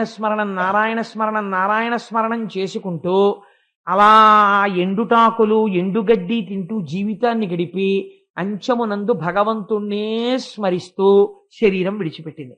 కానీ మోక్షం పొందడానికి మనుష్య శరీరంలోకి రావాలి మళ్ళీ త్రూ ప్రాపర్ ఛానల్. ఏదైనా కూడాను you have not routed your application through proper channel, so the advance copy submitted by you is here with return, please route it through proper channel అని పై ఆఫీస్ నుంచి కిందకు వచ్చేసినట్టు మళ్ళీ మనుష్యుల్లోకి వెళ్ళాడు. ఈసారి ఎక్కడ పుట్టాడు? అంగిరసుడు అనేటటువంటి ఒక బ్రహ్మజ్ఞాని కడుపున పుట్టాడు. పుడితే ఆయన పుట్టిన తరువాత కొంతకాలం అయింది. అయిన తరువాత ఆయనకి ఉపనయనం చేశారు. ఉపనయనం చేసిన తరువాత ఆయనకి మనస్సులో భావన ఉండిపోయింది. అప్పుడు పులహాశ్రమానికి వెళ్ళాను. లేడి మీద భ్రాంతి ఎట్టుకున్నాను. ఆ లేడి మీద భ్రాంతి ఎట్టుకుని లేడిని అయ్యాను. ఎలాగో అలా కష్టపడి మనసులో భగవంతుడిని ఎట్టుకుని లేడిని వదిలి ఇప్పుడు ఈ బ్రహ్మజ్ఞాని కడుపున పుట్టాను. ఇప్పుడు కానీ నాకు ఉపనయనం చేసిన తర్వాత గాయత్రి చేయడం, ఈయన చెప్పిన మంత్రాలన్నీ నేర్చుకుంటే, ఒరే వెళ్ళి ఉపనయనం చేసిరా, ఒరే వెళ్ళి ఉపనయనం లేకపోతే వివాహం చేసిరా అని, నాకు వివాహం చేస్తానని, నాకు పెళ్లి చేసి నన్ను సంసారంలో పెడితే రేపు పొద్దున్న నాకు పిల్లలు పుడితే మళ్ళీ భ్రష్టుడిని అయిపోయి మళ్ళీ ఎడుజారిపోతాను. ఒక లేడిని ప్రేమించినందుకే ఇంత అల్లరొచ్చింది. అందుకని తస్మాత్ జాగ్రత్త జాగ్రత్త. అందుకని నేను ఎవరో ఎవరికీ తెలియకుండా ఉంటాను. అసలు నాకు పిల్లనిచ్చేవాడు ఎవడుంటాడు, నేను ఎర్రెళ్ళే ఉంటాను, అందున అలా ఉంటానని తండ్రి గారు ఒరే సంధ్యావందనం చేసేటప్పుడు నాన్న ఆచమన చకాల సంకీర్తనం మరిచిపోయిన వాళ్ళ ముందు అర్ఘ్యం ఇచ్చేసి తర్వాత దేశకాల సంకీర్తనం మొదలెట్టేవాడు. ఒరే ముందు ఈ క్రతువు చేసి ఇది చేయరా అంటే ముందు మంత్రపుష్పం చదివి తర్వాత అర్ఘ్యం పాద్యం మొదలెట్టేవాడు. అదేమిట్రా ముందు మంత్రపుష్పం ఏమిట్రా, ముందు అర్ఘ్యం పాద్యం అవన్నీ ఉపచారాలన్నీ అయిపోయిన తర్వాత నీరాజనం అయిపోయిన తర్వాత మంత్రపుష్పం రా అంటే మర్చిపోయానో వెరినవ్వు నవ్వేవాడు. ఏమీ మర్చిపోలేదు, అన్నీ తెలుసు. ఈశ్వరుడు లోపల ఉన్నాడని తెలుసు, ఆత్మ సంగతి తెలుసు, అన్నీ తెలుసు. ఒంటి మీద ఇంత మందాన మట్టి పట్టి ఓ యజ్ఞోపవీతం ఒకటి తండ్రి వేసింది ఉండేది. మంచి దృఢకాయుడు, పుట్టుకతోటి దృఢకాయుడై అలా కూర్చుని ఉండేవాడు. వెర్రివాళ్ళే, ఏమీ మాట్లాడేవాడు కాదు. ఇంతలో ఆయన దురదృష్టవశాత్తు తండ్రి మరణించాడు. తల్లిగారు సహగమనం చేసేసింది. సమతి బిడ్డలైనటువంటి అన్నదమ్ములు ఏం చేశారు, తల్లిదండ్రుతోడ తగనగ్ని జొచ్చిన అతని మహిమలిరుగ కంతలోన సవతి తల్లి కొడుకులు వినీతులగుచును శాస్త్ర విద్యలతని చదువనీక. తండ్రి గారైతే దగ్గర కూర్చోబెట్టుకుని ఏదో నేర్పే ప్రయత్నం చేసేవాడు. సమతి బిడ్డలు అన్నారు, వీడికి ఏం వచ్చు, వీడి బుర్రా, నాన్నగారు చెప్తేనే వీడికి రాలేదు, వీడికి శాస్త్రం ఏమిటి, వీడికి అవేం అక్కర్లేదు, వీడిని గొడ్ల సావిడి దగ్గర కూర్చోపెట్టండి, పొలానికి పంపించండి, వీడు ఆ పనులన్నీ చేస్తుంటాడని వీరే పేడెత్తరా అనేవాడు. పేడెత్తేవాడు. వచ్చేవాడు. ఒక్కొక్క రోజున వాళ్ళు కాస్త మధుర పదార్థం తింటూ ఈయనకి కూడా ఓ పెంపుడు జంతువుకి పెట్టినట్టు పెట్టేవారు. పెడితే మధురాన్నం కింద తినేసేవాడు. ఒక్కొక్క రోజున వాడికి పెట్టేది ఏమిటని చెప్పి పాసిపోయిన అన్నం ఇంతుంటే దుర్గంధ భూయిష్టమైపోయినటువంటి పాసిపోయిన అన్నం తెచ్చి అక్కడ పెట్టి ఊరే తినేరానివారు. ఎలాగో ఏమీ తెలియదు తినేస్తాడు అంటే ఆయన మధురాతి మధురమైన అన్నాన్ని ఎలా తింటారో అలా తిని నవ్వేవాడు తప్ప అతుల మృష్ణాన్నమైన శుష్కాన్నమైన ఎద్దిపెట్టిన జిహ్వకు హితముగాని తలచి భక్షించు నా కొండు తలచి మిగుల ప్రీతి చేయడు రుచులందు పెంపుతోడా. తప్ప అదేంటి నాకు పాసిపోయిన అన్నం పెట్టారు, నేను కాయ కష్టం చేసేవాడిని, నాకు ఇలా పెట్టడమా అని తిరగబడి అడిగేవాడు కాదు. మౌనంతో ఏది పెడితే అదే తినేసేవాడు. సర్వం బ్రహ్మమయం జగత్ అని ఆ బ్రహ్మమునందు మనసు కుదుర్చుకుని ఉండిపోయాడు. అలా ఉండిపోతే ఓ రోజున అన్నదమ్ములు అన్నారు, ఒరే నువ్వు పొలానికి వెళ్ళి ఆ పొలం మీద అక్కడ మంచె ఉంటుంది, ఆ మంచె మీద కూర్చొని పంటని కాపలా కాయరా అన్నారు. ఆయన మంచెక్కి వీరాసనం వేసుకున్నాడు. వీరాసనం అంటే ఓ ఆసనం మీద కూర్చుని ఎడమ పాదాన్ని తీసి కుడి తొడ మీద పెట్టుకుంటారు. పెట్టుకుని ఎడమ మోచెయ్యి తీసి ఇలా ఎడమ మోకాల మీద ఆంచి ఈ చేతి మీదకి గడ్డాన్ని ఆంచుకుని కూర్చుంటే దాన్ని వీరాసనం అని పిలుస్తారు. వీరాసనే సుస్థితం అని రామచంద్రమూర్తి కూర్చుంటుంటారు. అలా వీరాసనం వేసి కూర్చున్నాడు. ఎందుకు అలా కూర్చున్నాడు? కాపలా కాసేవాడు అలా కూర్చోడు వీరాసనాలు వేసుకుని. అంటే ఈయన అలా కూర్చుని అంతటా బ్రహ్మమునే చూస్తున్నాడు తప్ప ఆయనకు అసలు లోకమునందు వేరు కనపట్టలేదు. ఇప్పుడు ఆయన దగ్గరికి ఎవడైనా వచ్చి శూలం పెట్టి పొడి చేశాడు అనుకోండి, ఆయనకి బ్రహ్మమే కనపడుతుంది. ఆ స్థితిలో ఉన్నాడు వీరాసనం వేసుకుని. ఈ స్థితిలో ఉండగా లోకమునందు కొంతమంది చిత్ర విచిత్రమైన ప్రవృత్తులు ఉన్న వాళ్ళు ఉంటారు. ఓ పిల్లలు లేనటువంటి వ్యక్తి ఏదో కాళికాదేవికి మంచి అవయవహీనత్వం లేని వాడిని బలిస్తే పిల్లలు పుడతారనుకుని బ్రహ్మజ్ఞానుల జోలికెడితే లేనిపోని ప్రమాదాలు వస్తాయి. వీడెవడో బాగానే ఉన్నాడు, వీడిని తీసుకుపోదాను రండి, వీడి మాట కూడా మాట్లాడటం లేదు, ఎదురు తిరిగని వెళ్ళి తాళ్ళేసి కడుతున్నారు. చక్కగా కట్టించేసుకున్నాడు. పదన్నారు, వెళ్ళిపోయిన తర్వాత ఆలయానికి తీసుకెళ్లారు. ఏదో పెట్టారు, తినేశాడు. తీసుకొచ్చి ఇలా ఒంగు నిందు నరికేస్తా ఉన్నారు. ఒంగాడు. కత్తి ఎందు బ్రహ్మం, నరికేసే వాళ్ళ ఎందు బ్రహ్మం, కాళికాదేవి ఎందు బ్రహ్మం, అంతటా బ్రహ్మమని చూసి తల వంచాడు. వెంటనే కాళికాదేవి విగ్రహంలోంచి అమ్మవారు బయటకు వచ్చింది. ఆయన బ్రహ్మజ్ఞాని, మహానుభావుడు, అంతటా ఈశ్వర దర్శనము చేస్తున్నవాడు. ఆయన మీదరా కత్తెత్తుతారు మీరు, అని కత్తి తీసి ఆ వచ్చిన వారి శిరస్సులన్నీ నరికేసి ఆవిడ తాండవం చేసింది. ఆయన మాత్రం సంతోషంగా చూసి నవ్వుతూ స్తోత్రం చేయలేదు. బ్రహ్మమే అనుకుని ఓ నమస్కారం పెట్టుకుని మళ్ళీ తిరిగి వచ్చేస్తున్నాడు. ఎంతటి స్థితిని పొందేశాడో చూడండి. వచ్చేస్తుంటే సింధు దేశపు రాజు ఒకడు ఉన్నాడు. ఆయన పేరు రహుగణుడు. ఆయన ఇచ్చుమతీ నదీ తీరంలో ఉన్న కపిల మహర్షి దగ్గర తత్వోపదేశం పొందుదామని ఒక పల్లకీలో వెళ్ళిపోతున్నాడు. లోపల అహంకారం ఏం వదిలిపెట్టలేదు, కానీ తత్వోపదేశం కోసమని వెడుతున్నాడు. అందుకని బోయిలు మోస్తున్నారు. ఏం దగ్గర దాపా పూర్వం పాపం అలా మోసి పట్టుకుపోతుండేవారు. పట్టుకుపోతుంటే ఒక బోయికి ఏదో అలసట వచ్చింది, వాడికి జ్వరం వచ్చింది. అయ్యా నేను ఇంకా లేచి మొయ్యలేనండి, స్పృహ తప్ప కింద పడిపోతానని అవసరంగానన్నాడు. అంటే సరే వాడిని అక్కడ వదిలేశారు. 4వ బోయి లేకపోతే పల్లకి ఎలా నడుస్తుంది? అందుకని ఒక బోయి కోసం చూస్తుంటే ఈయన బుర్ర ఉంచుకుని వచ్చేస్తున్నాడు. ఒరే ఈయన ఎవరో బాగున్నాడు రా, మంచి దృఢకాయుడై ఉన్నాడు, ఈయన్ని తీసుకురండి పల్లకి మోస్తాడన్నారు. బాగా పొడుగైన వాడు పల్లకి పట్టుకుంటే ఓ ప్రమాదం ఉంటుందండి, ఓ ఇబ్బంది ఉంటుంది. ఏమిటో తెలుసా? నేను ఎప్పుడైనా ఈశ్వరుడి పల్లకి పట్టుకున్నాను అనుకోండి, నా వెనక వాళ్ళు కంప్లైంట్ చేస్తారు, ఏమన్నా పల్లకి తేలిపోతుందని. ఎందుకనంటే పొడుగ్గా ఉన్నవాడు పట్టుకుంటే బరువు అంతా ఆయన భుజం మీదకి వెళ్ళిపోయి వెనక వాళ్ళకి తేలికైపోతుంది. అందుకని ఈక్వల్గా రెస్ట్ అవ్వవు అవి. అందుకని అదేంటి ఈయన అది పట్టుకుని వెళ్ళిపోతున్నాడు, కానీ అంతటా బ్రహ్మమును చూస్తున్నాడు. ఆనందపడిపోవడంలో ఒక్కొక్కసారి ఆ ఈశ్వర తేజస్సు జ్ఞాపకానికి వచ్చి ఆ బ్రహ్మమును అనుభవించేవాడు ఎందులో అనుభవిస్తాడో మీకు తెలియదు. ఓ చిలక పలికింది అనుకోండి, ఆహా ఈశ్వర రూపంలో ఉన్నటువంటి ఆ చిలక ఇన్ని వర్ణములతో ఈశ్వరుడు ఉన్నాడు, అది బ్రహ్మము పలుకుతోందని ఆనందపడిపోయి ఓ గెంతుకు ఎత్తుతాడు ఆనందంతో. ఈ లోపల ఉన్న రాజుగారికి ఠంగం తగిలేదు. ఆయన 2 మాటలు చూసి అడిగాడు, ఎందుకురా ఏంటి ఎగిరిగిరి పడిపోతున్నారు, పల్లకిలో నాకు తగులుతోంది, ఒంటి మీద తెలివుందా అని అడిగాడు. అడిగితే వాళ్ళన్నారు, అయ్యా మా తప్పు కాదండి, కొత్త బోయి సరిగ్గా లేడు, వీడేమిటో సరిగ్గా నడవట్లేదు, ఏమిటో తలంచుకుని సంతోషపడిపోతూ నవ్వుకుంటూ ఆనందపడిపోతూ అటు దూకేసి ఇటు దూకేసి వీడు ఇష్టం వచ్చినట్టు నడుస్తున్నాడు అన్నారు. అంటే రాజుగారికి చాలా కోపం వచ్చింది. ఆ బోయి వంక చూసి, మోస్తున్నవాడు బ్రహ్మజ్ఞాని, ఆయన వంక చూసి పరిహాసం ఆడాడు. అన్నిటికన్నా ప్రమాదం బ్రహ్మజ్ఞానితో పరిహాసం ఆడడం. ఎటువంటి పరిహాసం ఆడాడో చూడండి. అతుల మృష్ణాన్నమైన శుష్కాన్నమైన తిని బయలుదేరితే అలసితి వెంతయున్ ముసలివాకట డస్సితి మేను మిక్కిలి పలసన ఉన్నది శిబిక భారము దూరము మొసితే గతిన్ నిలిచెద వెంచు భూవరుడు నిష్ఠురతన్ వినపల్కనాయడన్ పలుకక మోసనా శిబిక బ్రాహ్మణ వర్యుండు పార్థివేశ్వరా. ఆయన పల్లకి తెర తప్పించి కిందకి చూసి అన్నాడు, ఏమిరా పాపం అన్నం తిని చాలా రోజులైనట్టుంది. ఆయన మంచి బలిష్టంగా ఉంటాడు కదా, మరి ఆ మోస్తున్నటువంటి భరతుడు ఆయన్ని చూసి, పాపం చాలా బక్క చిక్కిపోయి ఉన్నావు, చాలా ముసలివాడి అయిపోయావు, ఇప్పుడే కదా పల్లకి పట్టుకున్నాడు ఆయన, పాపం చాలా దూరం మోసి మోసి బడలిపోయినట్టున్నావు, నీకు ఒళ్ళు చాలా కష్టపడిపోతున్నట్టుందిరా నీకు, అందుకని నీకు పల్లకి మోయడం చేత కావట్లేదే అన్నాడు. అంటే తిన్నగా నిందించలేదు, పరిహాసపూర్వకమైనటువంటి నింద చేశాడు.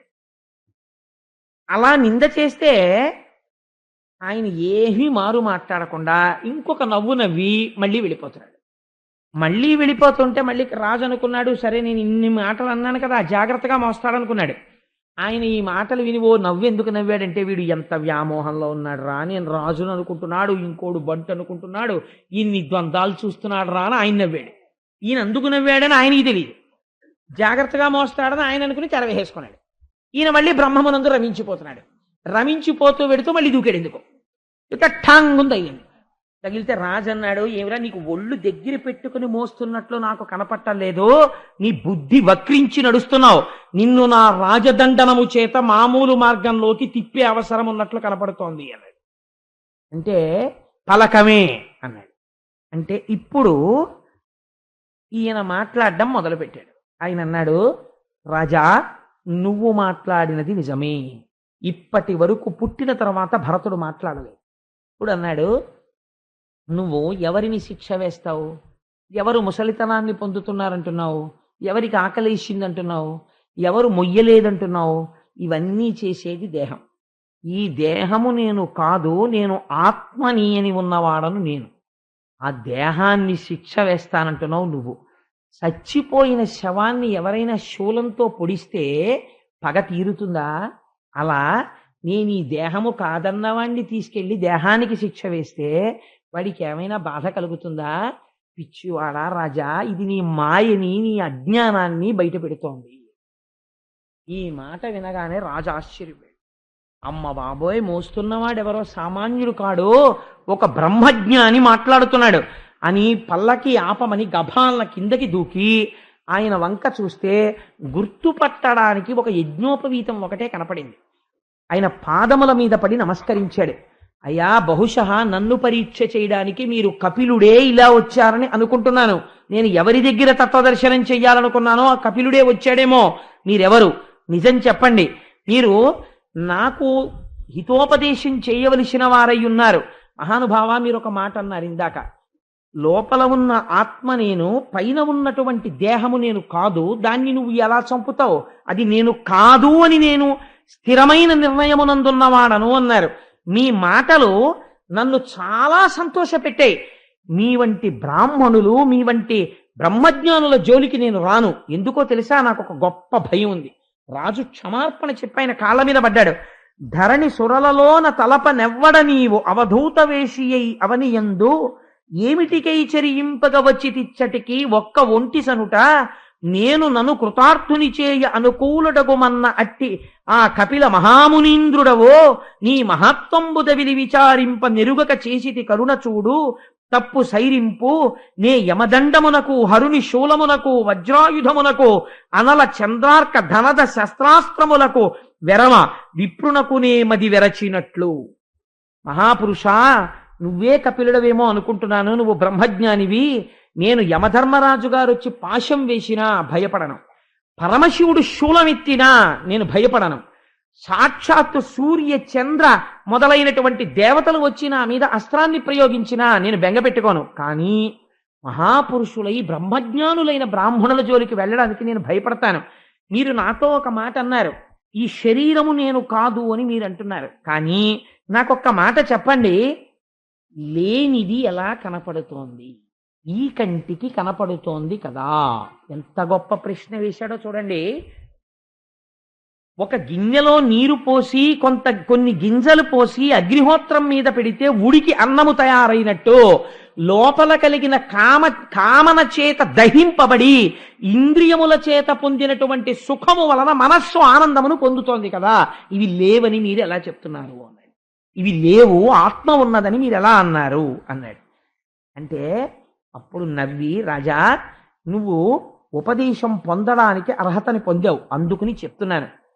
ఈ లేదు అనబడేటటువంటి పదార్థము ఈ కన్నుల చేత లేనిది కాదు, ఈ కన్నులకు కనపడుతుంది.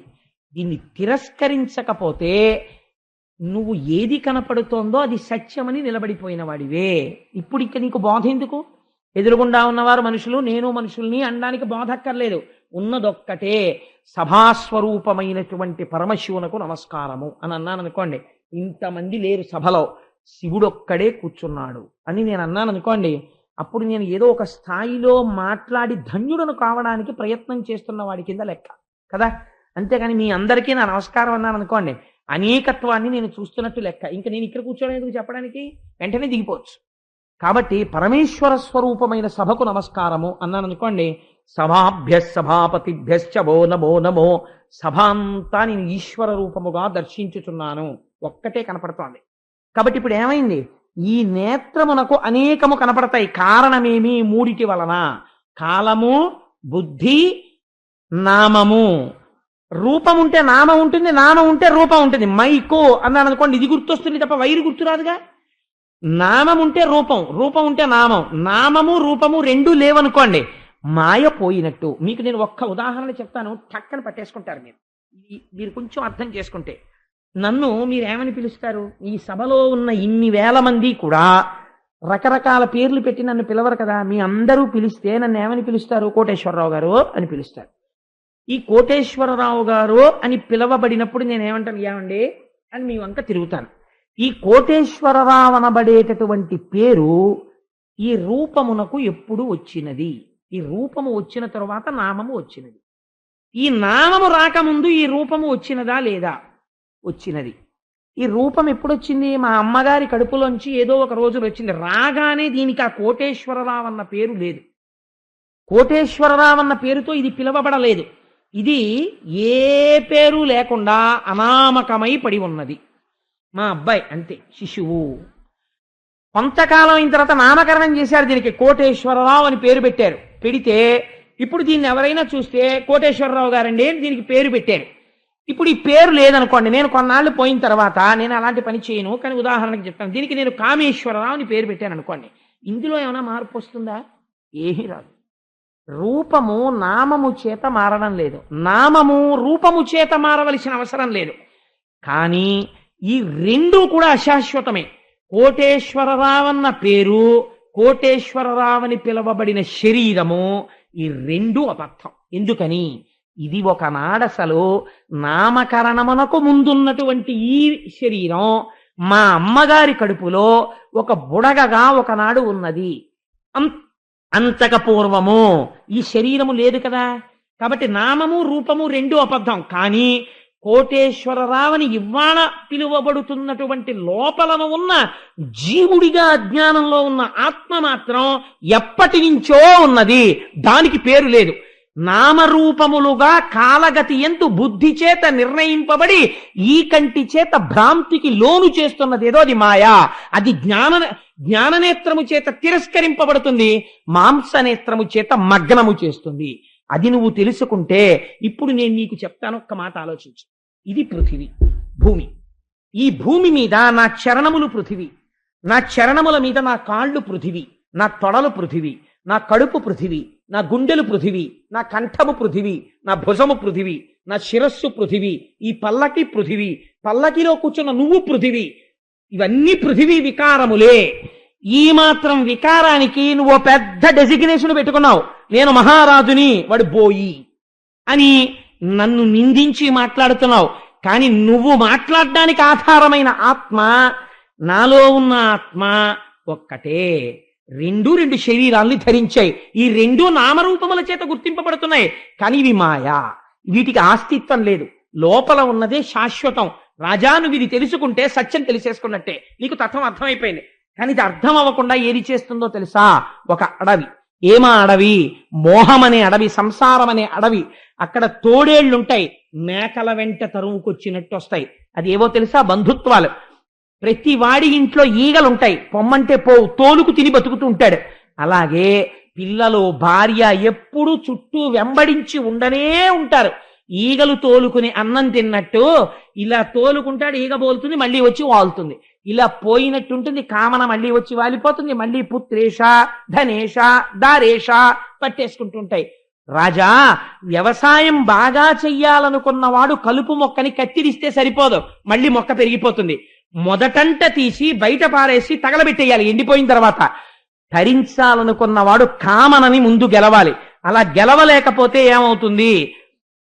అడవిలో వెడుతుండగా 6 దొంగలు వెంట పడతారు నిన్ను చూసి.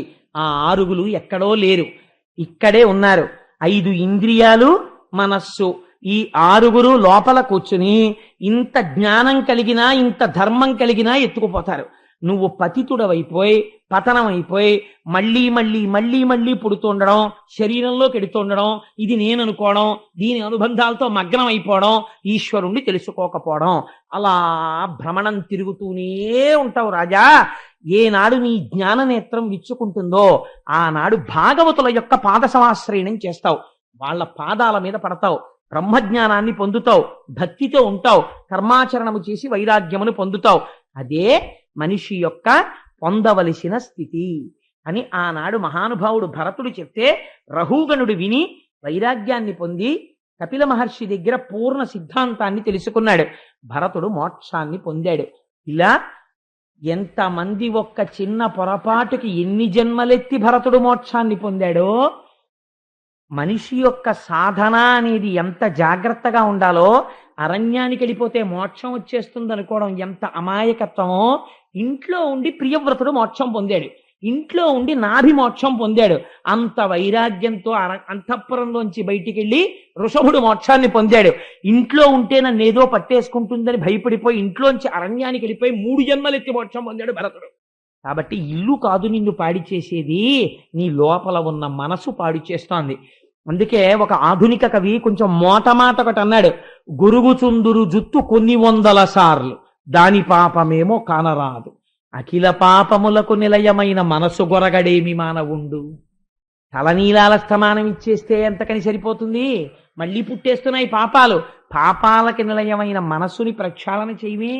నీ మనస్సే నీ యొక్క ఉన్నతికి కానీ పతనమునకు కానీ కారణమవుతోంది అని ఒక అద్భుతమైనటువంటి విశేషాల్ని నలుగురి యందు 4 విషయాల్ని ప్రతిపాదన చేస్తూ ఇంత అద్భుతమైన ఘట్టాన్ని గృహస్థాశ్రమంలో తరించడానికి మనకున్న అనుమానాలు నివృత్తి చేస్తూ వ్యాస భగవానుడిచ్చిన అమృత ఫలాలను ఆంధ్రీకరించి పోతన గారు మనల్ని ఉద్ధరించారు.